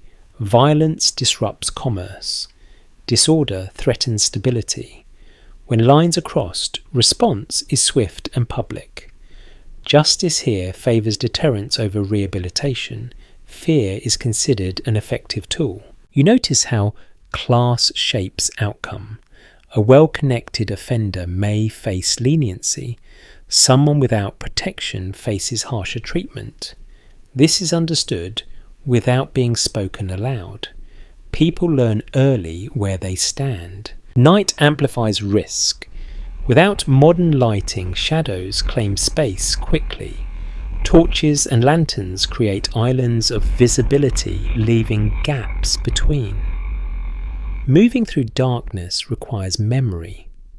You rely on familiar routes rather than shortcuts. You hear the curfew bell, and feel a collective shift. Doors close. Shutters are secured. Streets empty unevenly, not all at once. Those who remain outside have reason or risk tolerance. Either way, they draw attention. Inside homes, people prepare for night carefully. Bars are set. Dogs are settled near entrances. Fires are banked to provide light without attracting unwanted notice. Safety is layered, not assumed. Children are brought in early. Night is not considered appropriate for wandering. Darkness carries uncertainty. Adults know this too, but necessity sometimes overrides caution. You realise how much crime prevention relies on community awareness. Neighbours watch each other's spaces. Familiar faces are noted. Absence is noticed. Presence is accounted for. This quiet surveillance deters many threats. You hear a shout in the distance. It fades quickly. No one rushes toward it. Intervention is risky. Curiosity is restrained. Survival depends on choosing when not to look. Punishment stories circulate as cautionary tales. Someone lost a hand. Someone was banished. Whether these accounts are precise matters less than their effect. They teach limits. You notice how fear shapes movement. People walk closer to walls. They avoid open spaces after dark. They listen more than they speak. These habits are learned, gradually passed down through example rather than instruction. At the same time, the city does not feel lawless. Order persists through shared understanding. Everyone knows what behaviour invites trouble. Most choose to stay within bounds. You pass a tavern closing its doors. Laughter spills briefly into the street, then cuts off. Night compresses sound. What remains feels sharper. You sense how justice here is public memory rather than private reform. Consequences are meant to be remembered, not reconsidered. This creates compliance but also quiet resentment. As you make your way onward, you feel relief at reaching familiar ground. Familiarity offers protection. Knowing which door belongs to whom, which window stays lit, late, which corner remains safe, matters more than physical strength. The city settles into a guarded stillness. Not silence, but restraint. Florence holds itself carefully through the night, relying on habit, fear, and mutual awareness to last until dawn. You understand now that crime here is not an aberration. It is a pressure point revealing how closely survival and order are tied. People navigate danger not through heroics, but through caution, routine, and collective memory. As you step forward into deeper shadow, you carry this awareness with you. The night does not belong to anyone entirely. It is negotiated step by step, breath by breath, until morning returns and loosens its hold once again. You encounter art without looking for it. It appears along your path the way light does, catching your attention only after it has already settled into the corner of your vision. A painted panel above a doorway. A carved relief half worn by weather and touch. Florence does not display art for admiration alone. It lives with it, moves past it, leans against it. You pause beneath an image set into a wall. The colours have softened over time, edges blurred by smoke and sun. Someone has left a small offering beneath it, perhaps a flower, perhaps a coin. The image watches the street, quietly absorbing noise, dust, and passing lives. No guard stands nearby. No rope separates viewer from object. Art here trusts proximity. You notice how people interact with these works. Some glance briefly, others touch the frame. A few pause longer, murmuring words meant only for themselves. Attention varies, but familiarity is constant. These images are not rare encounters. They are companions woven into routine. Inside a church, paintings line the walls, not spaced generously, but arranged to fill available surfaces. Your eyes move quickly at first, then slow. There's no expectation that you will contemplate each piece deeply. The sheer volume makes prolonged focus impossible. Instead, impressions accumulate gradually. You realise that much of this art was commissioned with intention beyond beauty. It instructs, reassures, reminds. Scenes repeat familiar stories so often that recognition replaces analysis. People know what they are seeing before they fully see it. You watch someone pause before an image depicting suffering. The reaction is not shock, it is recognition. Hardship here is not abstract, it is personal. Art mirrors experience rather than escaping it. Outside again, sculpture appears where you least expect it. A figure carved into the corner of a building, decorative yet also structural. Beauty supports architecture as much as it decorates it. The distinction feels unnecessary. You become aware of how little of this art is signed. Identity matters less than function. The work belongs to the city more than to its maker. Pride is present, but it does not demand recognition. What matters is that the image holds, endures, and communicates. You notice how art shapes movement. People slow near certain spaces, voices lower. Behaviour adjusts slightly, as if presence alone calls for restraint. Even those who do not stop respond unconsciously. You hear someone explain an image to a child, pointing, gently naming figures. Teaching happens casually. Art educates without formal instruction. It repeats lessons until they settle into memory. In workshops, you passed earlier, art was absent. Here it returns, not as contrast but continuation. The same hands that shape tools also shape beauty. Labour and art are not opposites. They are different expressions of attention. You realise how integrated art is with power. Certain families appear again and again in images, their symbols quietly reinforcing presence. This is not subtle if you know what to look for. For those who do not, it still works, shaping familiarity and acceptance. At the same time, art offers comfort to those without power. A painted saint becomes a listener. A carved figure becomes a witness. These images absorb hope, grief, and gratitude without judgment. You notice wear patterns at the base of statues. Stone polish smooth by repeated touch.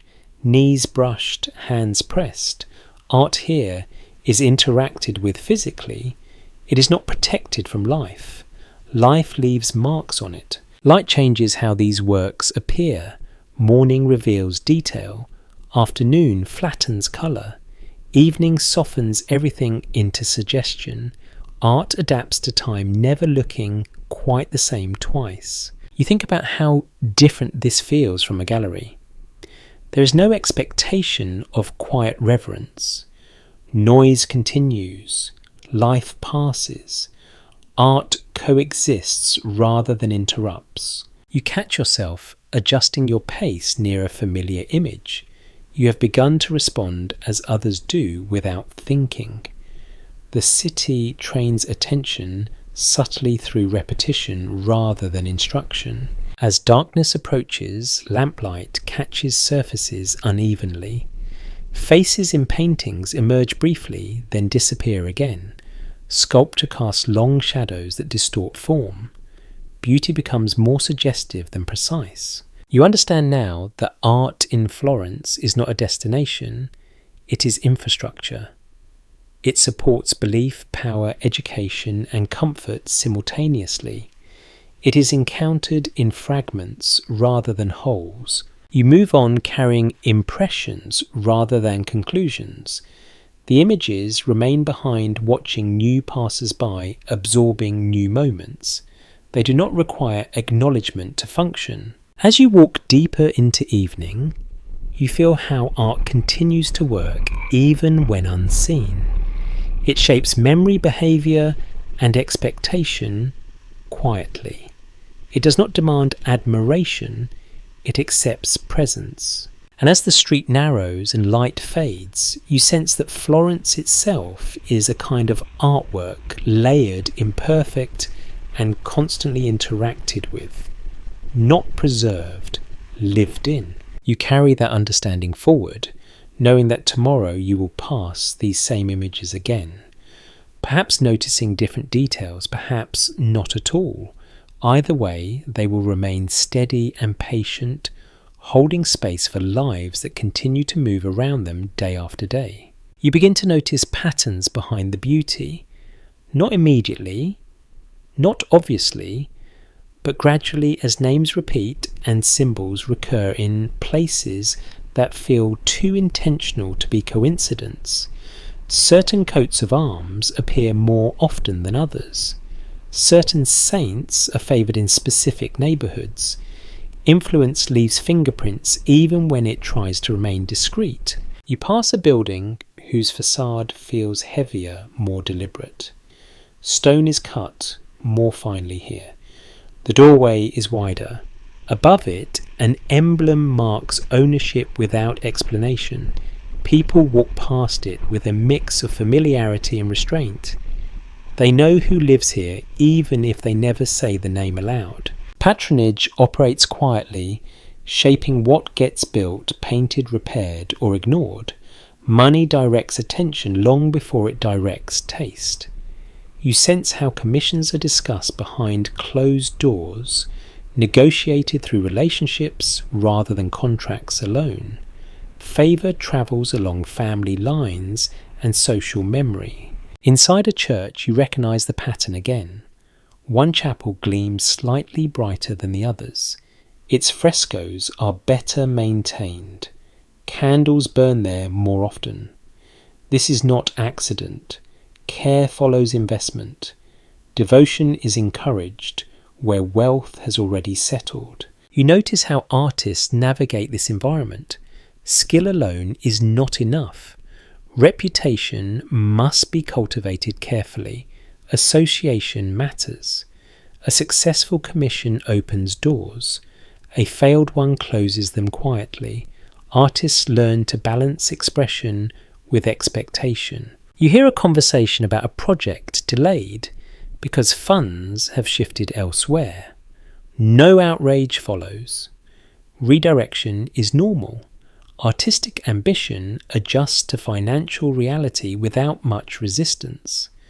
Beauty here responds to power more often than it challenges it. At the same time, patronage offers opportunity. Without it, many works would never exist at all. You sense the gratitude mixed with constraint. Support allows creation, but also frames its limits. Artists work within boundaries set by those who pay. You notice how public generosity is displayed. Donations announced. Chapels endowed. Repairs funded. These acts secure legacy as much as piety. Giving is visible, remembered and strategically placed. People talk about certain families with a tone that blends admiration and caution.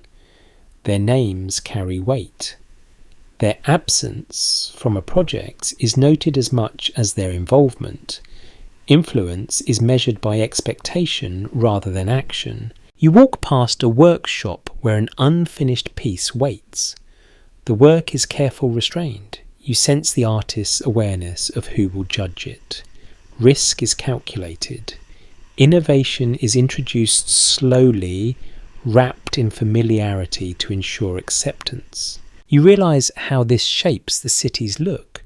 Florence feels cohesive, not by chance, but by design. Style evolves within narrow channels. Radical departure is rare.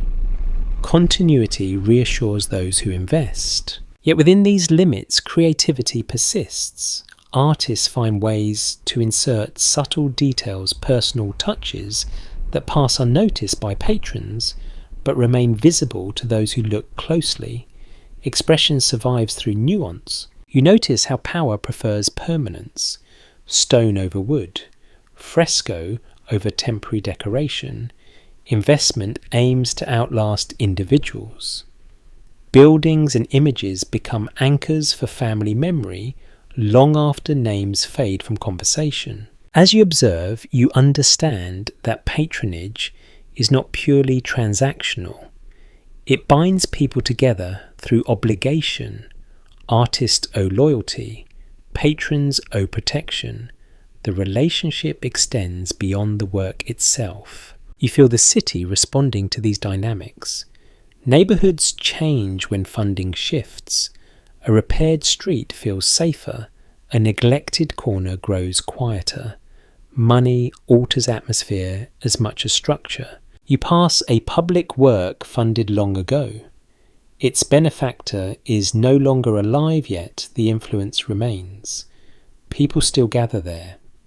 The investment continues to shape behaviour. Legacy here is practical, not symbolic. You think about how history remembers these patrons, often as supporters of art, rarely as managers of daily life. Yet their decisions ripple outward, affecting who eats, who works, who is seen. As evening deepens, lamplight catches inscriptions carved carefully into stone. Names persist. They claim space gently, without shouting. This is how power prefers to be remembered. You realise that Florence's beauty is not accidental. It is curated through networks of obligation, ambition, and restraint. Patronage directs attention like water through channels, nourishing some areas while bypassing others. And as you move on, you carry this awareness with you. Art here is never only about vision, it is about relationship. Behind every image stands a chain of decisions, resources and expectations that shape what the city becomes. As the streets grow quieter, you sense how influence continues to operate even in absence. The structures remain. The patterns hold. Florence moves forward guided by hands you may never see but whose choices linger everywhere you walk. You begin to realise how much learning happens without classrooms. Knowledge here does not gather in tidy rooms or arrive on fixed schedules. It drifts through conversation, observation, and repetition, settling where it finds attention. Florence teaches constantly, but never all at once. You hear it in the way people talk while working, a comment offered casually, a correction delivered mid-task, advice wrapped in a story rather than instruction. Learning moves sideways, not downward. No one announces a lesson. You absorb it by staying close and listening carefully. Books exist, but they are not common companions. When they appear, they are handled with care, passed slowly from hand to hand. Reading is respected, but it's not assumed. Many people learn what they need through watching and doing.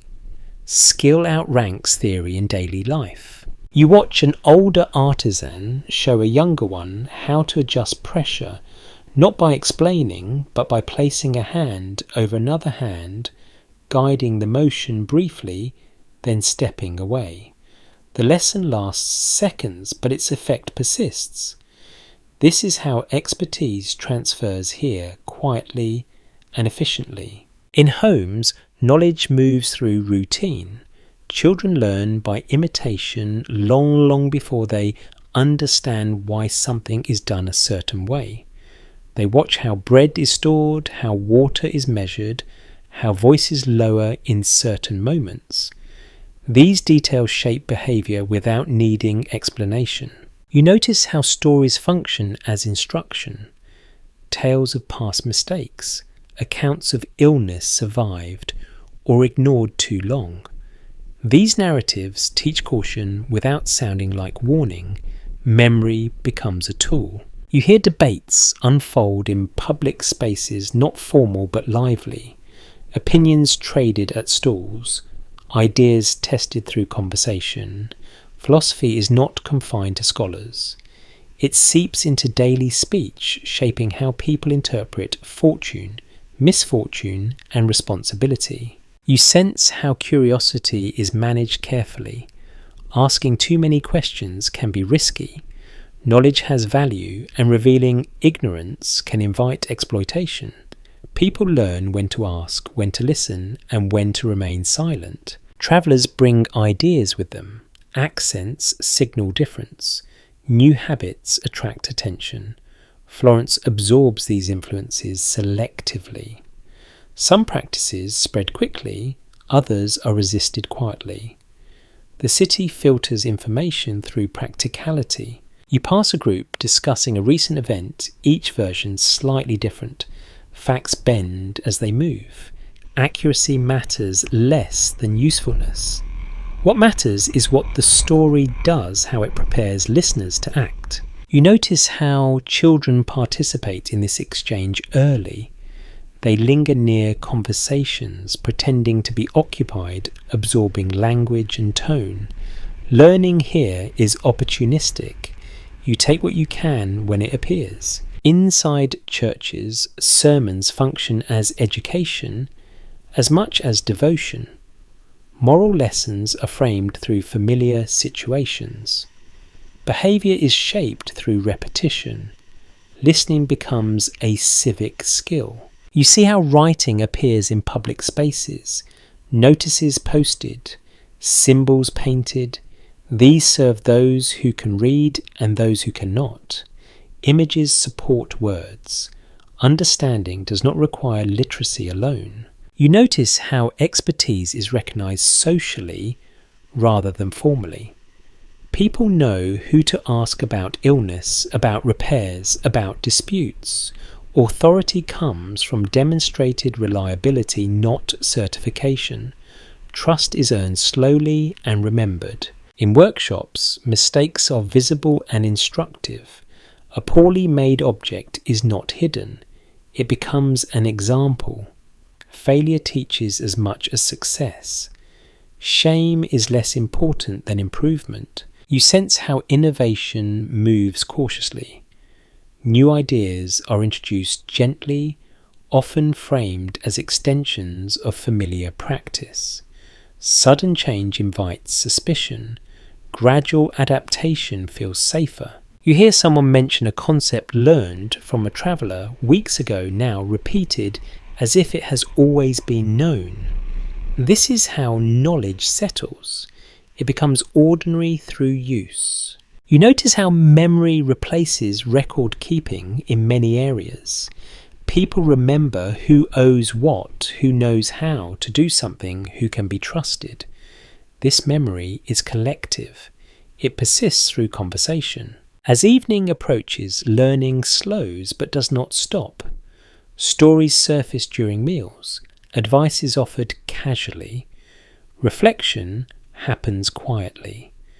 The day's experiences are processed through talk. You realise that education here is not about accumulation. It is about readiness, knowing what to do when something happens, recognising patterns, responding appropriately. This kind of learning is difficult to measure but essential. You think about how different this feels from structured study. There are no milestones, no credentials. Progress is subtle, visible only in increased competence and confidence. People rarely announce what they know. They show it. You feel yourself adapting as well. You have learned where to walk, when to speak, how to listen. No one taught you directly. The city did. As night settles in, voices lower. Learning pauses, but memory continues, working quietly. The city carries its knowledge forward through habit, story, and example, passing it along without ceremony. And as you move on, you understand that Florence's greatest classroom is not a building. It is the street, the workshop, the home. Knowledge here survives by being useful, shared and repeated, not preserved in isolation. You carry this awareness into the quiet, knowing that tomorrow will bring more lessons offered without announcement, waiting for attention rather than permission. You notice the outsiders before you fully understand who they are. They stand slightly apart, not dramatically, so just enough that their presence bends the flow of the street around them. Their clothing fits almost right. Their accents arrive a beat too late or too sharp. Florence recognises difference quickly, even when it pretends not to. You hear unfamiliar sounds woven into familiar speech, a vowel held longer than expected, a consonant softened. These small shifts mark origin more clearly than appearance ever could. People listen closely here. Ears learn to categorise long before eyes do. Foreign merchants are common enough to be tolerated, even welcomed, but never fully absorbed. They bring goods the city wants. Wool from the north, spices from the east, ideas that travel with their owners whether invited or not. Florence benefits from them while keeping a careful distance. You watch a transaction unfold between a local shopkeeper and a traveller. Polite, efficient, slightly guarded, smiles appear and disappear quickly. Trust is provisional, payment is counted twice. No offence is intended. This is simply how unfamiliarity is managed. You pass lodging houses that cater to visitors. They sit near gates and main roads positioned for convenience rather than comfort. Inside languages overlap. Habits clash quietly. These places feel temporary even when people stay for months. You sense how long it takes to be considered known. Days are not enough. Weeks rarely suffice. Recognition comes through repetition, being seen again and again without causing trouble, buying from the same stall, greeting the same faces. Gradually the city loosens its grip. Some never cross that threshold. They remain useful present and slightly apart. Their names are remembered only in connection to their trade. Their personal stories remain uncollected. Florence accepts contribution without intimacy easily. You notice how laws and customs reinforce this distance. Certain privileges are reserved. Certain protections are conditional.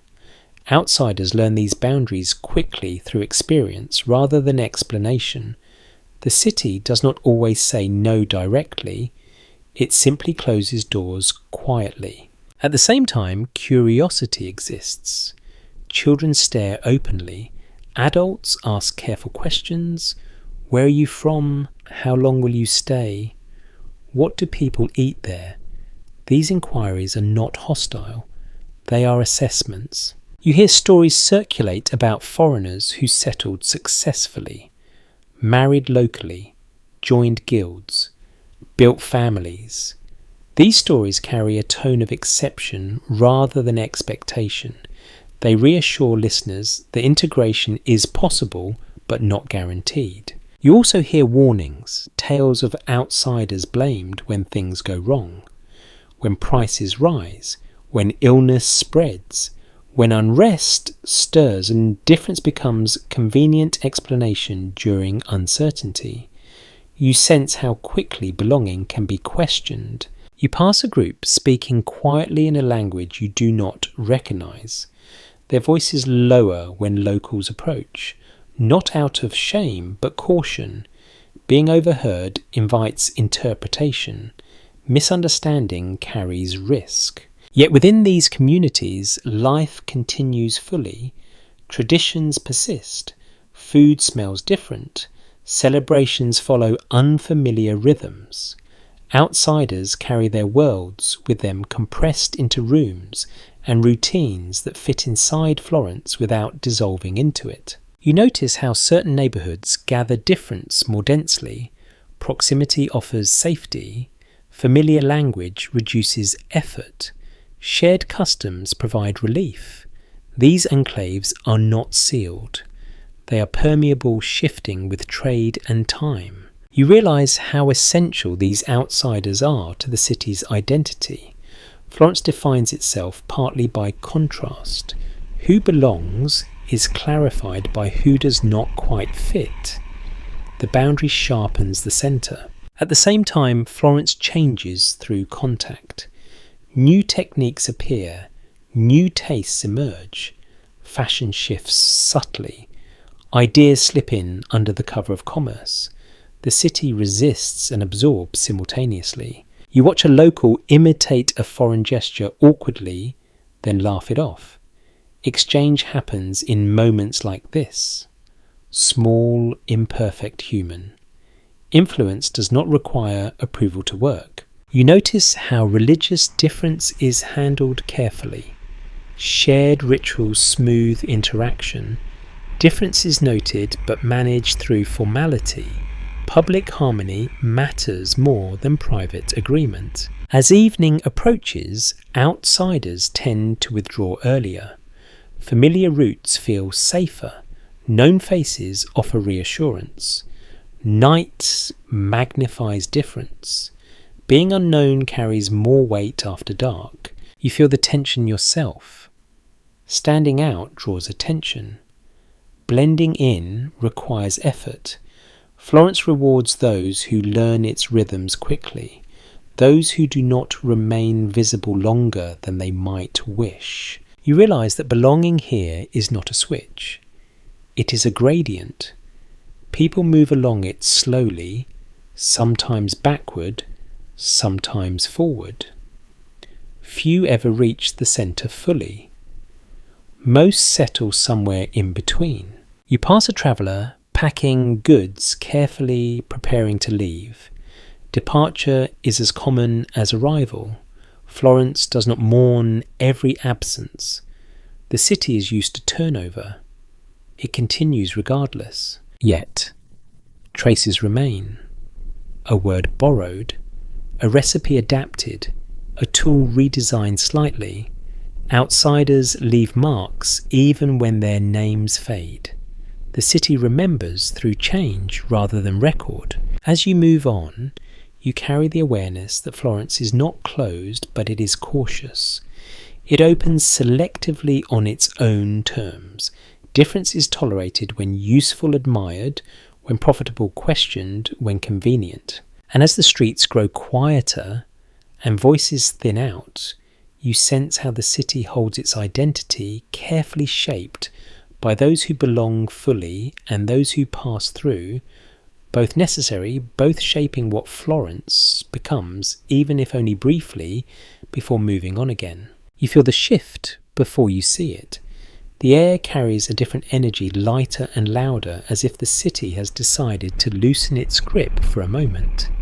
Florence does not abandon its discipline easily, but when it does so in public.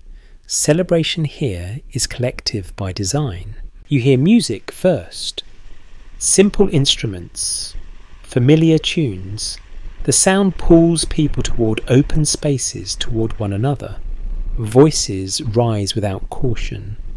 Laughter spills freely, surprising after days of restraint. This release feels earned rather than indulgent. Streets that usually guide movement carefully now allow wandering. People linger. Children run without immediate correction. Vendors adjust offerings, selling sweet treats or small comforts that feel rare on ordinary days. The city wears a different face briefly. You notice how decorations appear almost overnight. Cloth hung from windows. Greenery tied to doorways. Nothing extravagant but intentional. These gestures transform familiar streets into something shared, something acknowledged by all. Food changes too. Portions grow slightly larger. Ingredients appear that are usually reserved. The act of eating becomes social rather than purely functional. People share from the same dish without hesitation. Boundaries soften. You watch strangers speak to one another more easily. titles fall away, jokes travel quickly, complaints lose their edge. For a few hours, hierarchy relaxes, not disappears, but loosens enough to breathe. You notice how the city manages this release carefully. Festivities follow calendars tied to saint seasons or civic memory. Celebration is scheduled, contained, and expected. It offers relief without threatening order. Children take centre stage during these moments. They dance, shout, chase one another through spaces usually governed by caution. Adults watch with tolerance, even amusement. Youth becomes symbol of renewal, even if only temporarily. You sense how important this is. Without release, tension would accumulate dangerously. These moments drain pressure from daily life. They remind people that hardship is shared, not isolated. Music grows louder as evening approaches. Rhythm replaces restraint. Bodies move together, not perfectly, but enthusiastically. Coordination matters less than participation. You feel the pull yourself, the urge to step closer to join rather than observe. You notice how certain songs carry memory. People know when to clap, when to sing, when to fall silent. These cues are learned early and repeated often. Tradition provides structure even in celebration. You see older faces soften, lines ease. For a moment burdens feel lighter. Celebration does not erase hardship, but it reframes it. Tomorrow will return, but tonight offers pause. Wine flows more freely. Cups are refilled without careful measurement. Laughter grows louder than steadies. Excess is tolerated within limits. People watch one another, subtly ensuring joy does not tip into trouble. As darkness settles, firelight replaces lamplight. Flames dance, casting shadows that distort familiar shapes into something playful. The city feels transformed without changing materially. Atmosphere does the work. You notice how stories emerge during these gatherings, tales retold, memories shared. These narratives reinforce belonging. They remind listeners that they are part of something larger than individual struggle. Eventually, the energy begins to ebb. Children tire. Voices grow hoarse. Music slows. The release has done its work. People drift back toward homes carrying warmth with them. Cleanup begins almost immediately. Decorations are removed. Streets are swept. Normality reasserts itself quickly. Florence does not linger in celebration longer than necessary. You feel the city tighten again gently. Boundaries return, voices lower, responsibility resumes. Yet something has shifted. The memory of joy lingers, cushioning the return to routine. You understand now that celebration here is not escape. It is maintenance. It keeps the city functioning by allowing emotion to surface safely. It acknowledges strain without challenging structure. As you move on, the last notes of music fade behind you. The streets grow familiar again. The city breathes evenly. And as you walk through quiet spaces once more, you carry the echo of shared laughter with you, knowing it will return in time as it always does when Florence decides it is ready to loosen its grip once again. The shift is subtle at first. You notice it not in empty shelves, but in tone. Conversations tighten slightly. Jokes land with less ease. Florence does not announce scarcity with alarms. It signals it through caution. When food becomes uncertain, the city grows quieter. You feel it in the market. Portions shrink by habit rather than decree. Vendors measure more carefully. Buyers linger longer before deciding. No one says the word shortage out loud, but it moves through the air all the same, understood without explanation. Households respond quickly. Meals are adjusted. Ingredients are stretched. Bread becomes thinner. oil poured more sparingly. What once flavoured generously now appears as suggestion. The goal shifts from satisfaction to continuity. You notice how planning intensifies. Supplies are checked more often. Storage is reorganised. Older food is used first. Nothing is wasted casually. Even crumbs are treated with attention. Hunger sharpens respect. You see people turn into familiar strategies. Beans replace meat. Greens are cooked longer to feel fuller. Broth becomes a meal rather than accompaniment. These choices are not framed as sacrifice. They are framed as sense. Children are fed first without discussion. Adults adjust quietly. This hierarchy is accepted without resentment. Survival favours the young. Everyone understands this instinctively. You hear neighbours exchanging information, where something might still be found, which stall has not yet raised prices, who has a surplus and might trade. These networks activate quickly. Community becomes resource. You notice how social bonds strengthen under pressure. A shared pot, a borrowed loaf, a favour remembered. Scarcity encourages cooperation more reliably than abundance ever does. Pride softens when necessity presses. At the same time, tension rises. Disagreements surface more easily. Accusations simmer. Fear looks for outlet. Florence has learned to manage this through ritual, through authority, through memory of worse times. You see how religion responds. Candles are lit more often. Saints associated with provision receive extra attention. Hope is not abandoned. It is redirected. Children sense the change even when not told. They ask fewer questions. They complain less. Hunger teaches quickly. Their adaptability surprises you. You watch a woman scraping a pot, carefully saving what remains for later. The motion is precise, practiced. This is not desperation, it is skill learned through repetition. You notice how meals slow down. Eating becomes deliberate. Each bite is considered. Conversation pauses.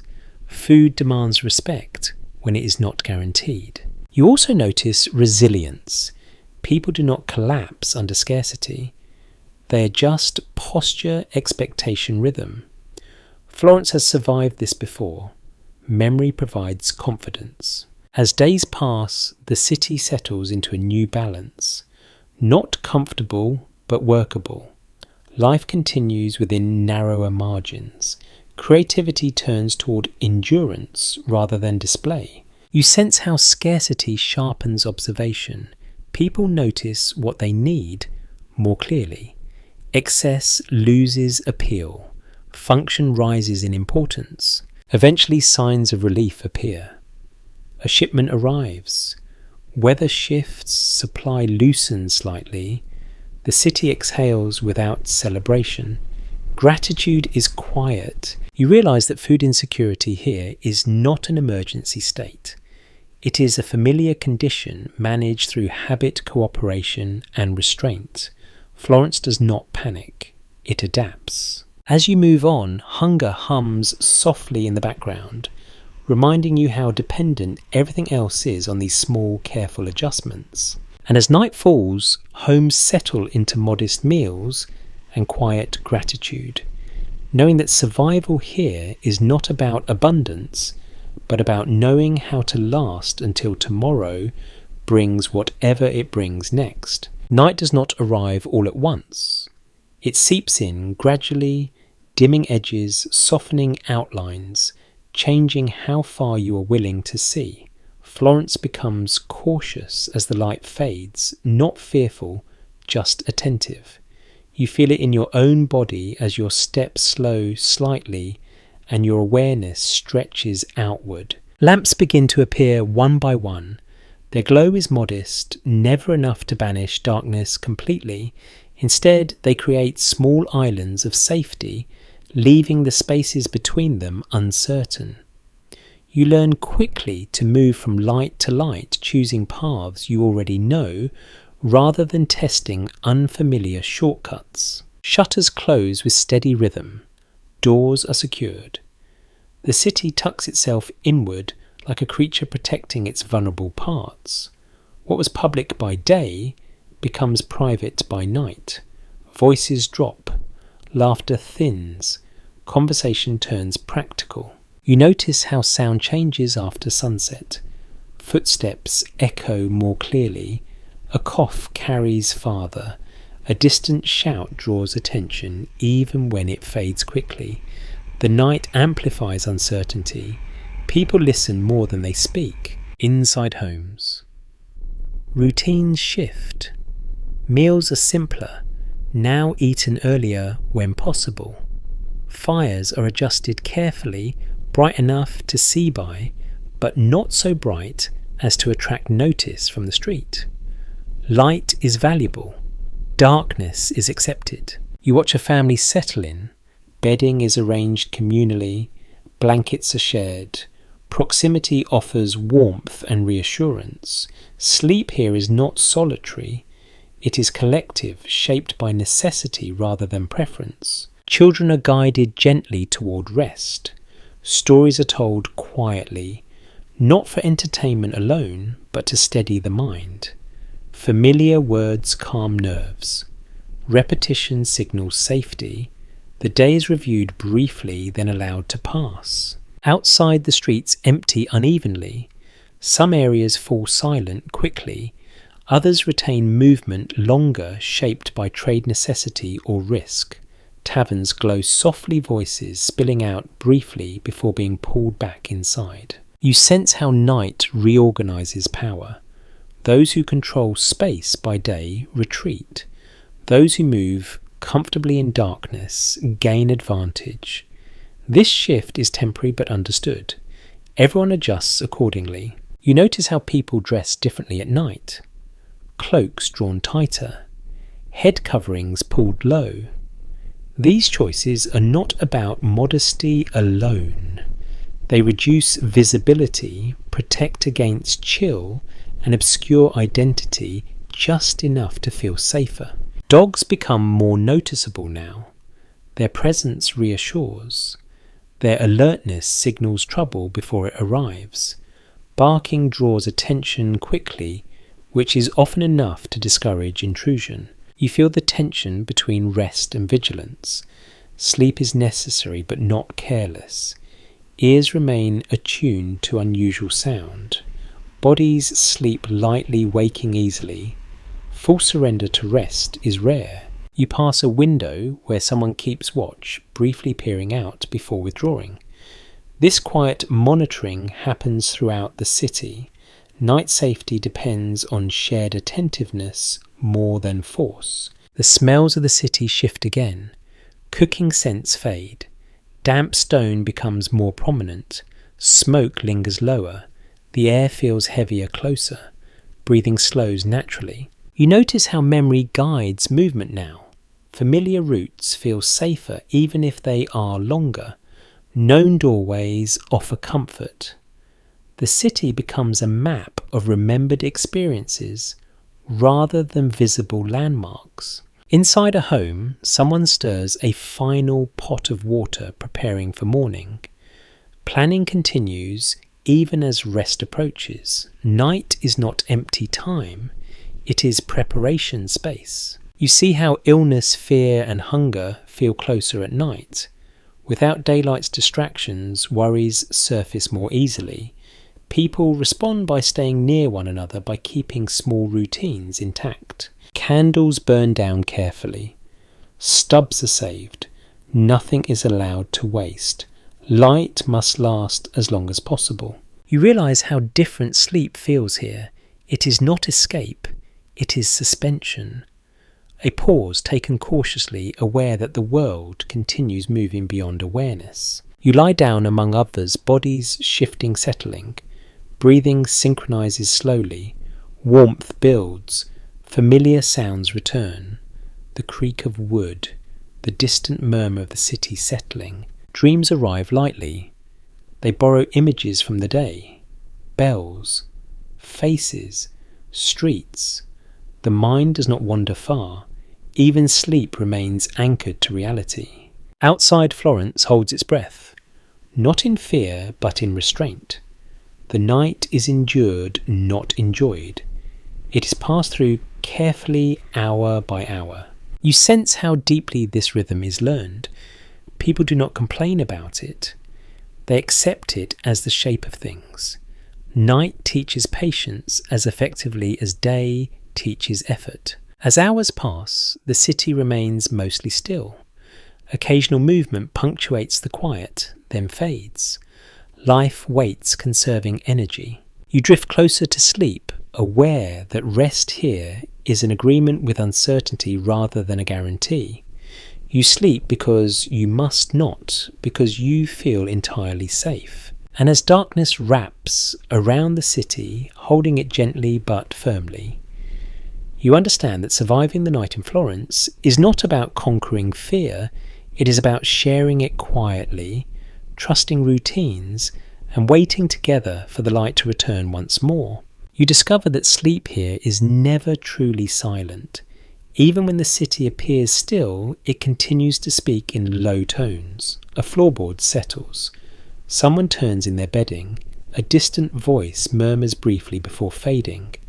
Florence rests the way it lives, layered and shared. You lie among others close enough to feel heat through fabric. Bodies shift and resettle, negotiating space unconsciously. Privacy dissolves in darkness. No one apologizes. This closeness is ordinary. It keeps warmth in and fear out. Breathing becomes the dominant sound. It rises and falls unevenly at first, then slowly aligns. The rhythm steadies. You feel yourself sinking to it without effort. Collective rest arrives gradually, not all at once. The bedding beneath you is firm. Straw rustles softly when weight moves. Blankets are heavy, smelling faintly of smoke and daylight. They are pulled up, carefully tucked to prevent drafts. Comfort here is constructed deliberately, layer by layer. You notice how light behaves during the night. A candle left burning briefly is shaded, not extinguished completely. It offers just enough glow to reassure without wasting wax. Shadows dance quietly across walls, then settle. Dreams arrive in fragments. They borrow from what you saw during the day. Faces, sounds, the echo of bells. Dreams do not transport you far.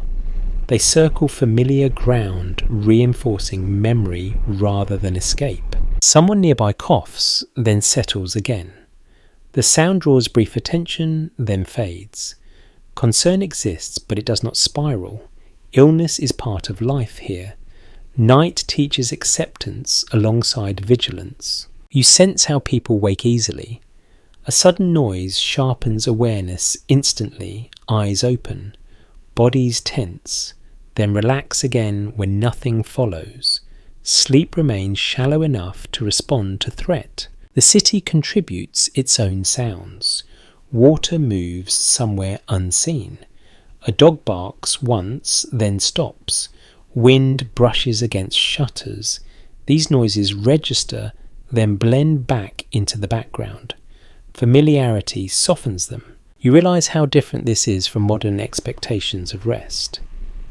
Sleep here is not solitude. It is coordination. Each person adjusts unconsciously to others, finding a balance that allows everyone to rest enough. You notice how position matters. Children are placed centrally, surrounded by adults. This is not sentimental, it is practical. Warmth and protection concentrate where they are needed most. As hours pass, people wake briefly, then sleep again.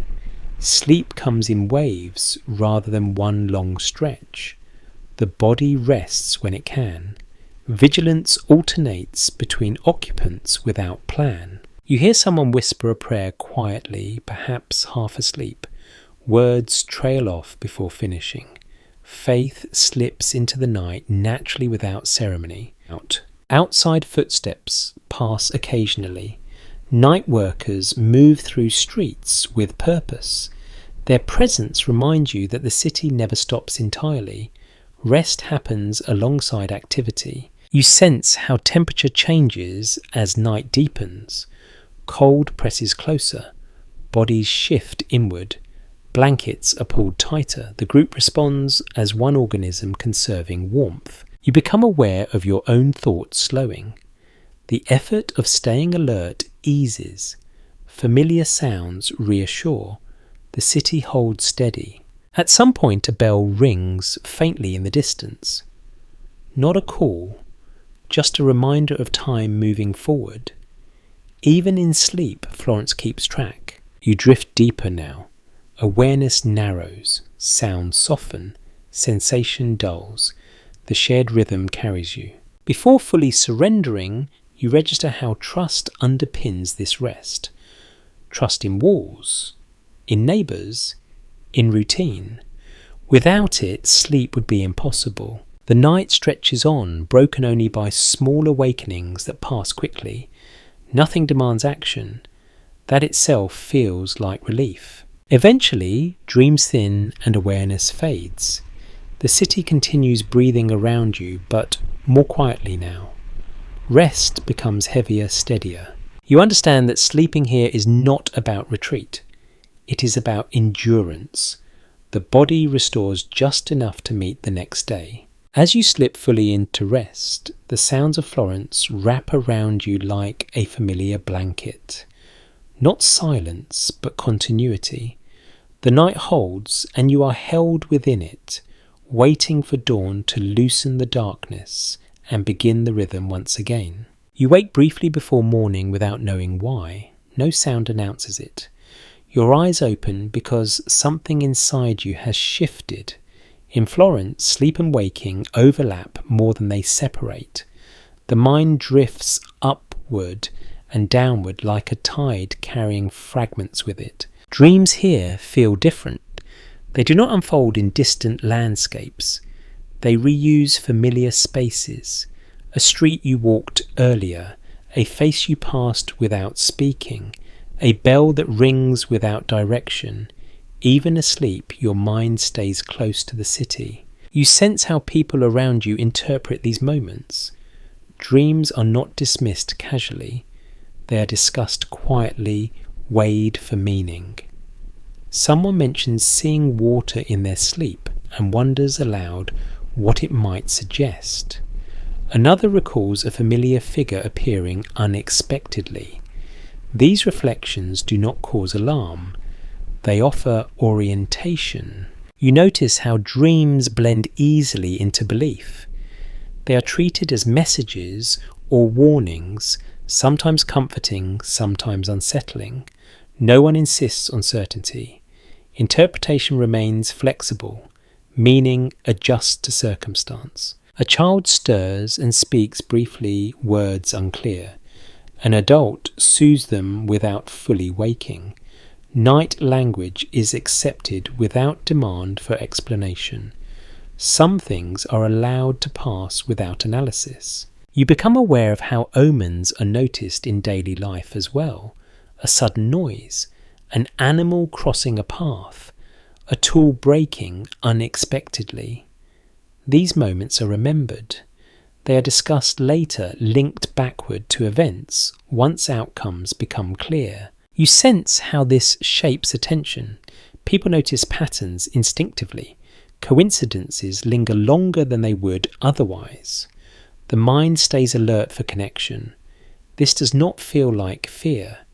It feels like curiosity mixed with caution. You hear someone mention a dream as morning approaches, not dramatically, but as part of conversation. It joins talk of weather, health, and plans for the day. Dreams are folded into routine rather than separated from it. You realise how little separation exists between inner and outer life here. Thoughts are not hidden worlds, they are shared, negotiated, contextual. What happens in the mind carries social weight. As the room grows lighter, dreams begin to fade. Memory softens their edges. Only certain images remain. These fragments will shape mood more than action. A sense of reassurance, a faint unease, rarely a directive. You notice how people use dreams to make sense of uncertainty. When the future is unclear, interpretation fills the gap. It offers language for what cannot be predicted. This does not remove doubt. It makes it manageable. The city itself seems to participate. Morning light filters in unevenly. Shadows retreat slowly. The transition feels symbolic without being deliberate. Night releases its hold in stages. You reflect on how dreams serve rest here. They are not escapes. They process what waking life cannot resolve. They soften edges, redistribute worry, prepare the mind to continue. Someone laughs quietly at a dream they half remember. Humour enters easily. Not every dream is serious. Some are simply strange. This flexibility keeps interpretation from becoming oppressive. You sense how shared belief offers comfort. No one carries meaning alone. Interpretation happens collectively. Someone listens, someone responds. The burden lightens through exchange. As waking solidifies, dreams retreat fully. They leave behind impressions rather than narratives. These impressions colour the day, subtly influencing patience, caution, or confidence. You sit up slowly, aware of bodies around you doing the same. The city is preparing to resume its rhythm. Dreams make space for action now. You notice how little effort it takes to let them go. There is no lingering attachment. Whatever meaning they carried has already been absorbed. The mind moves on. You understand that dreams here are not distractions. They are part of continuity. Another way the city speaks when voices are quiet. As morning approaches fully, you feel rested enough. Not refreshed, but restored. Dreams have done their quiet work. You rise carrying fragments you may mention later or forget entirely. Either way, they have shaped you slightly, adjusting how you step into the day. And as Florence wakes around you, you sense how inner life and outer life remain close, overlapping gently, each informing the other, allowing you to move forward, not with certainty, but with readiness, which is often enough. You notice aging not as a milestone, but as a gradual thinning. Strength does not vanish, it redistributes. Voices soften, steps shorten, attention shifts from speed to accuracy. Florence accommodates this quietly, without ceremony, as if the city itself understands how time reshapes a body. Older people move through the streets with practiced economy. They choose routes that avoid steep rises. They pause near walls that offer a moment of support. These choices look deliberate, but they are automatic, learned over years of listening to joints and breath. No one hurries them. The city has learned patience too. You see an older man seated near a doorway, repairing a tool with slow precision. He does not compete with younger hands. He complements them. His knowledge is not in force, but in judgment. When to stop, when to adjust, when to let something be good enough. In homes, aging alters roles rather than removing them. Elders watch children. They tell stories that repeat familiar lessons. They remember where things are stored, why a certain habit exists, which remedy once worked. Memory becomes contribution. You notice how respect is shown subtly. A seat offered without announcement. A task taken over quietly. These gestures are not sentimental. They are functional. Preserving strength where it remains matters to everyone. At the same time, aging brings narrowing. Circles shrink. Friends disappear without warning. Illness takes more time to recover from. Energy must be spent carefully. older bodies negotiate limits daily. You pass a woman leaning from a window observing the street. She does not participate actively anymore, but she sees everything.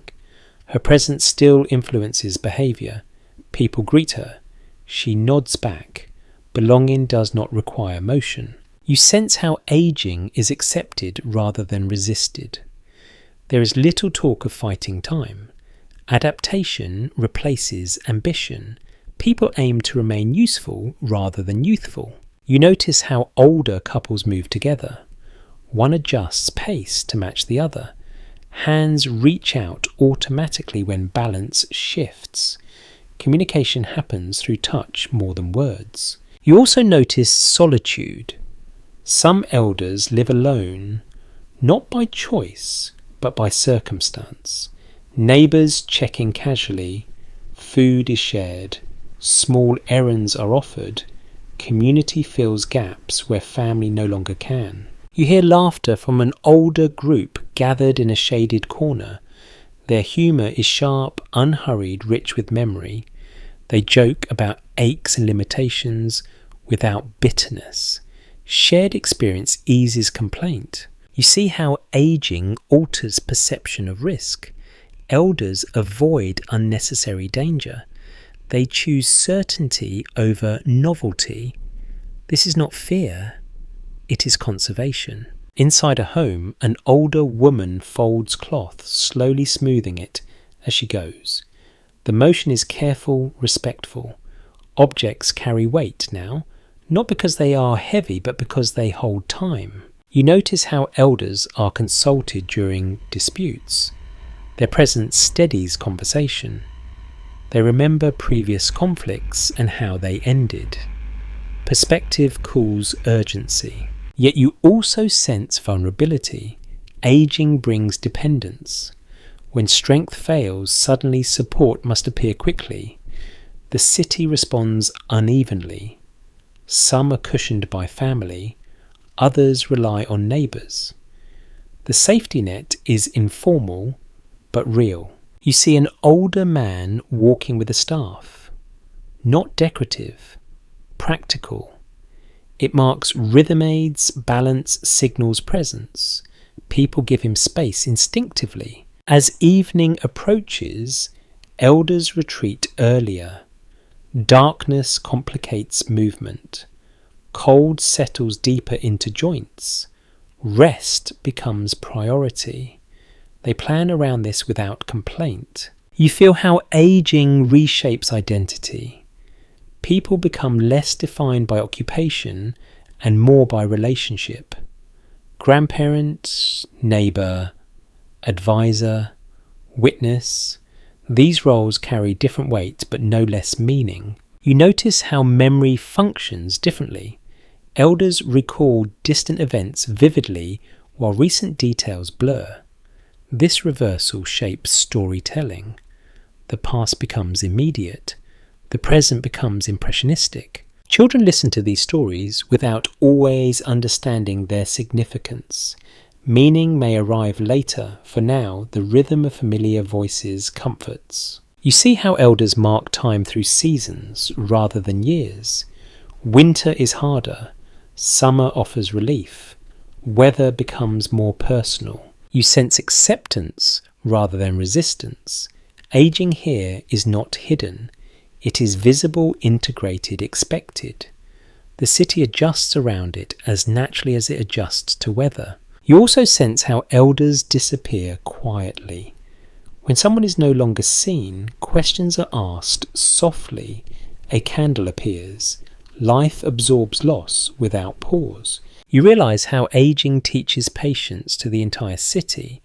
It slows expectations. It reminds people that endurance matters more than speed. As night settles, elders settle too, folding into familiar spaces. Their presence lingers even after doors close. Memory carries them forward. You move on with this awareness, understanding that Florence does not celebrate youth at the expense of age. It accommodates, both allowing time to reshape roles without stripping dignity. And as you walk through narrowing streets, You feel the city holding its elders gently, not lifting them up for display, not pushing them aside, but making room quietly, steadily, the way it always has, letting life thin and deepen at the same time. You become aware of death not as an interruption, but as a constant neighbour. It does not arrive dramatically most of the time. It settles quietly into routine, acknowledged without panic. Florence lives close to endings, and because of that, it speaks of them carefully. You notice how people adjust when someone is missing. A place at a table remains empty, a voice no longer answers. The absence is registered, then absorbed. Life rearranges itself around the gap with practiced efficiency. Grief exists, but it is carried alongside obligation. You pass a doorway draped with simple cloth. Candles burn steadily inside, even during daylight. People lower their voices as they walk by. No one stops for long. Respect here is brief and sincere. Lingering is unnecessary. The dead do not require spectacle. Inside, home's death is prepared for in advance. Burial cloths are stored. Instructions are known. This is not morbid. It is practical. When the moment comes, decisions have already been made, sparing survivors from uncertainty. You notice how bodies are treated with familiarity rather than fear. Washing happens gently. Positioning is careful. Touch remains present. The dead are not hidden away immediately. They remain part of the household for a short time, allowing recognition to settle. Children are not excluded. They see the body. They ask questions. Answers are given plainly. Death is not softened with euphemism. It is explained as part of life's rhythm, not a punishment or failure. You hear prayers spoken quietly, not urgently. Words offer structure more than comfort. Ritual provides a path through confusion. It tells people what to do when emotion blurs judgment. Outside the city continues. Shops open. Water flows. Bells ring as they always do. This continuity feels strange at first, then reassuring. The world does not collapse when one life ends. It carries on, making space for memory rather than stopping for sorrow. You watch a funeral procession move through the street. It is orderly, restrained. Participants walk with measured steps. Faces remain composed. Public grief is contained. Private grief waits for quieter spaces. You notice how social roles shift after death. Someone takes over a task. Another assumes responsibility. Households reorganize quickly. Survival demands adaptation. Sentiment follows later. You sense how familiarity with death shapes behaviour. People do not postpone kindness endlessly. They understand that time is uncertain, small gestures matter, delays carry risk. You hear someone recall a past death, casually, not with distress, but with clarity. Memory here is not avoided, it is integrated. The dead remain present through stories and habits, rather than through prolonged mourning. You notice how wills and bequests are discussed openly. Planning is considered responsible rather than pessimistic. Leaving clarity behind is an act of care. At the same time, fear exists. Sudden illness, accidents, violence. No one is immune. This awareness sharpens attention. People watch each other more closely. They respond quickly when something feels wrong. You realise how death equalises without erasing difference. Status influences burial ceremony and memory, but not the fact of dying itself. Everyone reaches the same end, though they approach it from different paths. You pass a churchyard where graves cluster tightly. Space is limited. Markers are modest. Names fade quickly. The city does not preserve every memory in stone. It relies on living recollection instead. You notice how anniversaries are marked quietly. A candle lit, a prayer whispered, a meal prepared in remembrance. These acts do not interrupt life, they accompany it. You sense how death teaches restraint. People avoid excess not only because of scarcity, but because permanence is uncertain. Investment focuses on what endures beyond an individual. As night approaches, the presence of death feels closer. Darkness amplifies thought. Loss feels nearer when light recedes. People respond by drawing closer together, sharing space, sharing warmth. You understand now that death in Florence is not a separate chapter. It is woven through every decision, every relationship, every plan. It informs behaviour without dominating it. You feel a quiet acceptance settle in, not indifference, but realism. Life here is valued because it is finite. Effort matters because it does not last forever. As you move on, you carry this understanding with you. The city does not ask you to dwell on death. It asks you to live with awareness of it. And as you walk beneath dimming sky, hearing familiar sounds continue around you, you sense how Florence balances grief and continuation carefully, allowing sorrow its place, without letting it stall the living, teaching its people gently and persistently how to carry endings forward without being undone by them. You feel the city thinning again, much as it did when you first arrived, though now the quiet carries familiarity rather than uncertainty. Florence at dawn and Florence at the end of a long cycle share the same posture. The city does not close itself dramatically.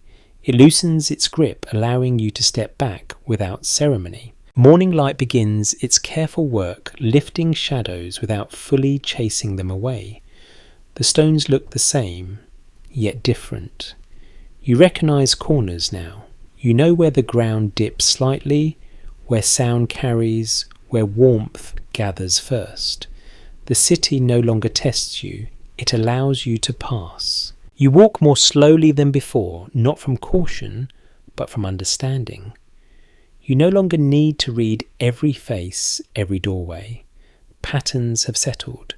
The city's rhythms feel legible, almost kind. You notice how Florence resets itself. Streets are swept again. Doors reopen. Familiar routines resume as if uninterrupted. Yesterday's worries do not vanish, but they are folded back into habit. Continuity is the city's greatest skill. You pass places that now carry memory. A square where voices once rose. A doorway where illness lingered. A window where someone watched quietly. These spaces feel layered, holding traces without demanding attention. Florence remembers, but it does not cling. You think about everything that has passed through you. Hunger, caution, warmth, fear, laughter, routine. None of it was extraordinary on its own. Together it formed a life. Not a celebrated one, a lived one. You sense how little of this would be recorded officially. Names will fade. Stories will compress. Centuries from now, only fragments will survive. Yet what mattered most was never designed to be preserved. It was designed to function. You notice how the city feels less heavy now that you understand it. The closeness that once felt confining now feels supportive. The noise that once overwhelmed now feels like reassurance. Familiarity softens edges. You realise that Florence has not tried to impress you. It has not offered spectacle without cost. It has shown you endurance instead. How people last. How they adapt. How they keep going without expecting ease. The Renaissance, you understand now, is not only in paintings or ideas. It lives in daily negotiation, in how people balance scarcity and hope, in how they carry belief without certainty, in how they sleep lightly and rise again. You pause briefly and listen. The city hums quietly, preparing for another cycle. Nothing about it suggests completion. Life continues because it always has. You feel ready to leave, not because you have exhausted the city, but because it has taught you enough to let go. Florence does not require farewell. It does not mark endings clearly. It allows departure as another form of movement. As you turn away, the city does not follow you. It remains steady and unconcerned. Others will walk these same streets. Others will learn these same lessons without knowing they are learning. You carry the city with you now, in how you notice routine, in how you value small adjustments, in how you accept that comfort is built, not given. The noise fades behind you. The air lightens. Your breathing deepens. What remains is not detail, but atmosphere. You feel the rhythm slow inside you. Thoughts lengthen. Muscles loosen. The city recedes gently, leaving space for rest. And as Florence slips fully into memory, you sense how its quiet persistence mirrors your own. Life moves forward, not through grand moments, but through repeated ordinary acts done with care. You let that understanding settle. There is nothing left to analyse, nothing left to prepare for. The city rests, you rest. Wind down. The images soften now, as if the edges of the city are dissolving into something gentler. Streets grow wider, quieter. Stone cools beneath the last warmth of memory. Florence no longer asks anything of you. It has already given what it could. You allow your breathing to slow, following a rhythm that no longer belongs to the city, but to you. Each inhale arrives without effort. Each exhale releases what you no longer need to hold. The sounds fade first. Footsteps dissolve. Voices become distant. Even the bells quiet, leaving only a sense of time passing without urgency. Nothing requires your attention anymore. You feel the weight of the day ease from your body. Shoulders drop. Jaw loosens. Thoughts drift without direction.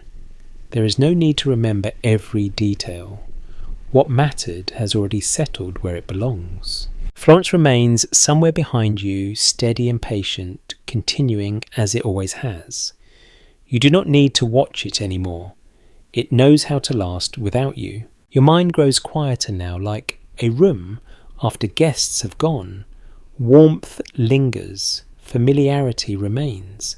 The effort of staying alert dissolves completely. You are safe to rest. Sleep arrives not as a plunge, but as a gradual dimming. Awareness narrows. Sensation softens. The world becomes distant and kind. There is nothing left to do. Nothing left to listen for. Just rest. Sweet dreams.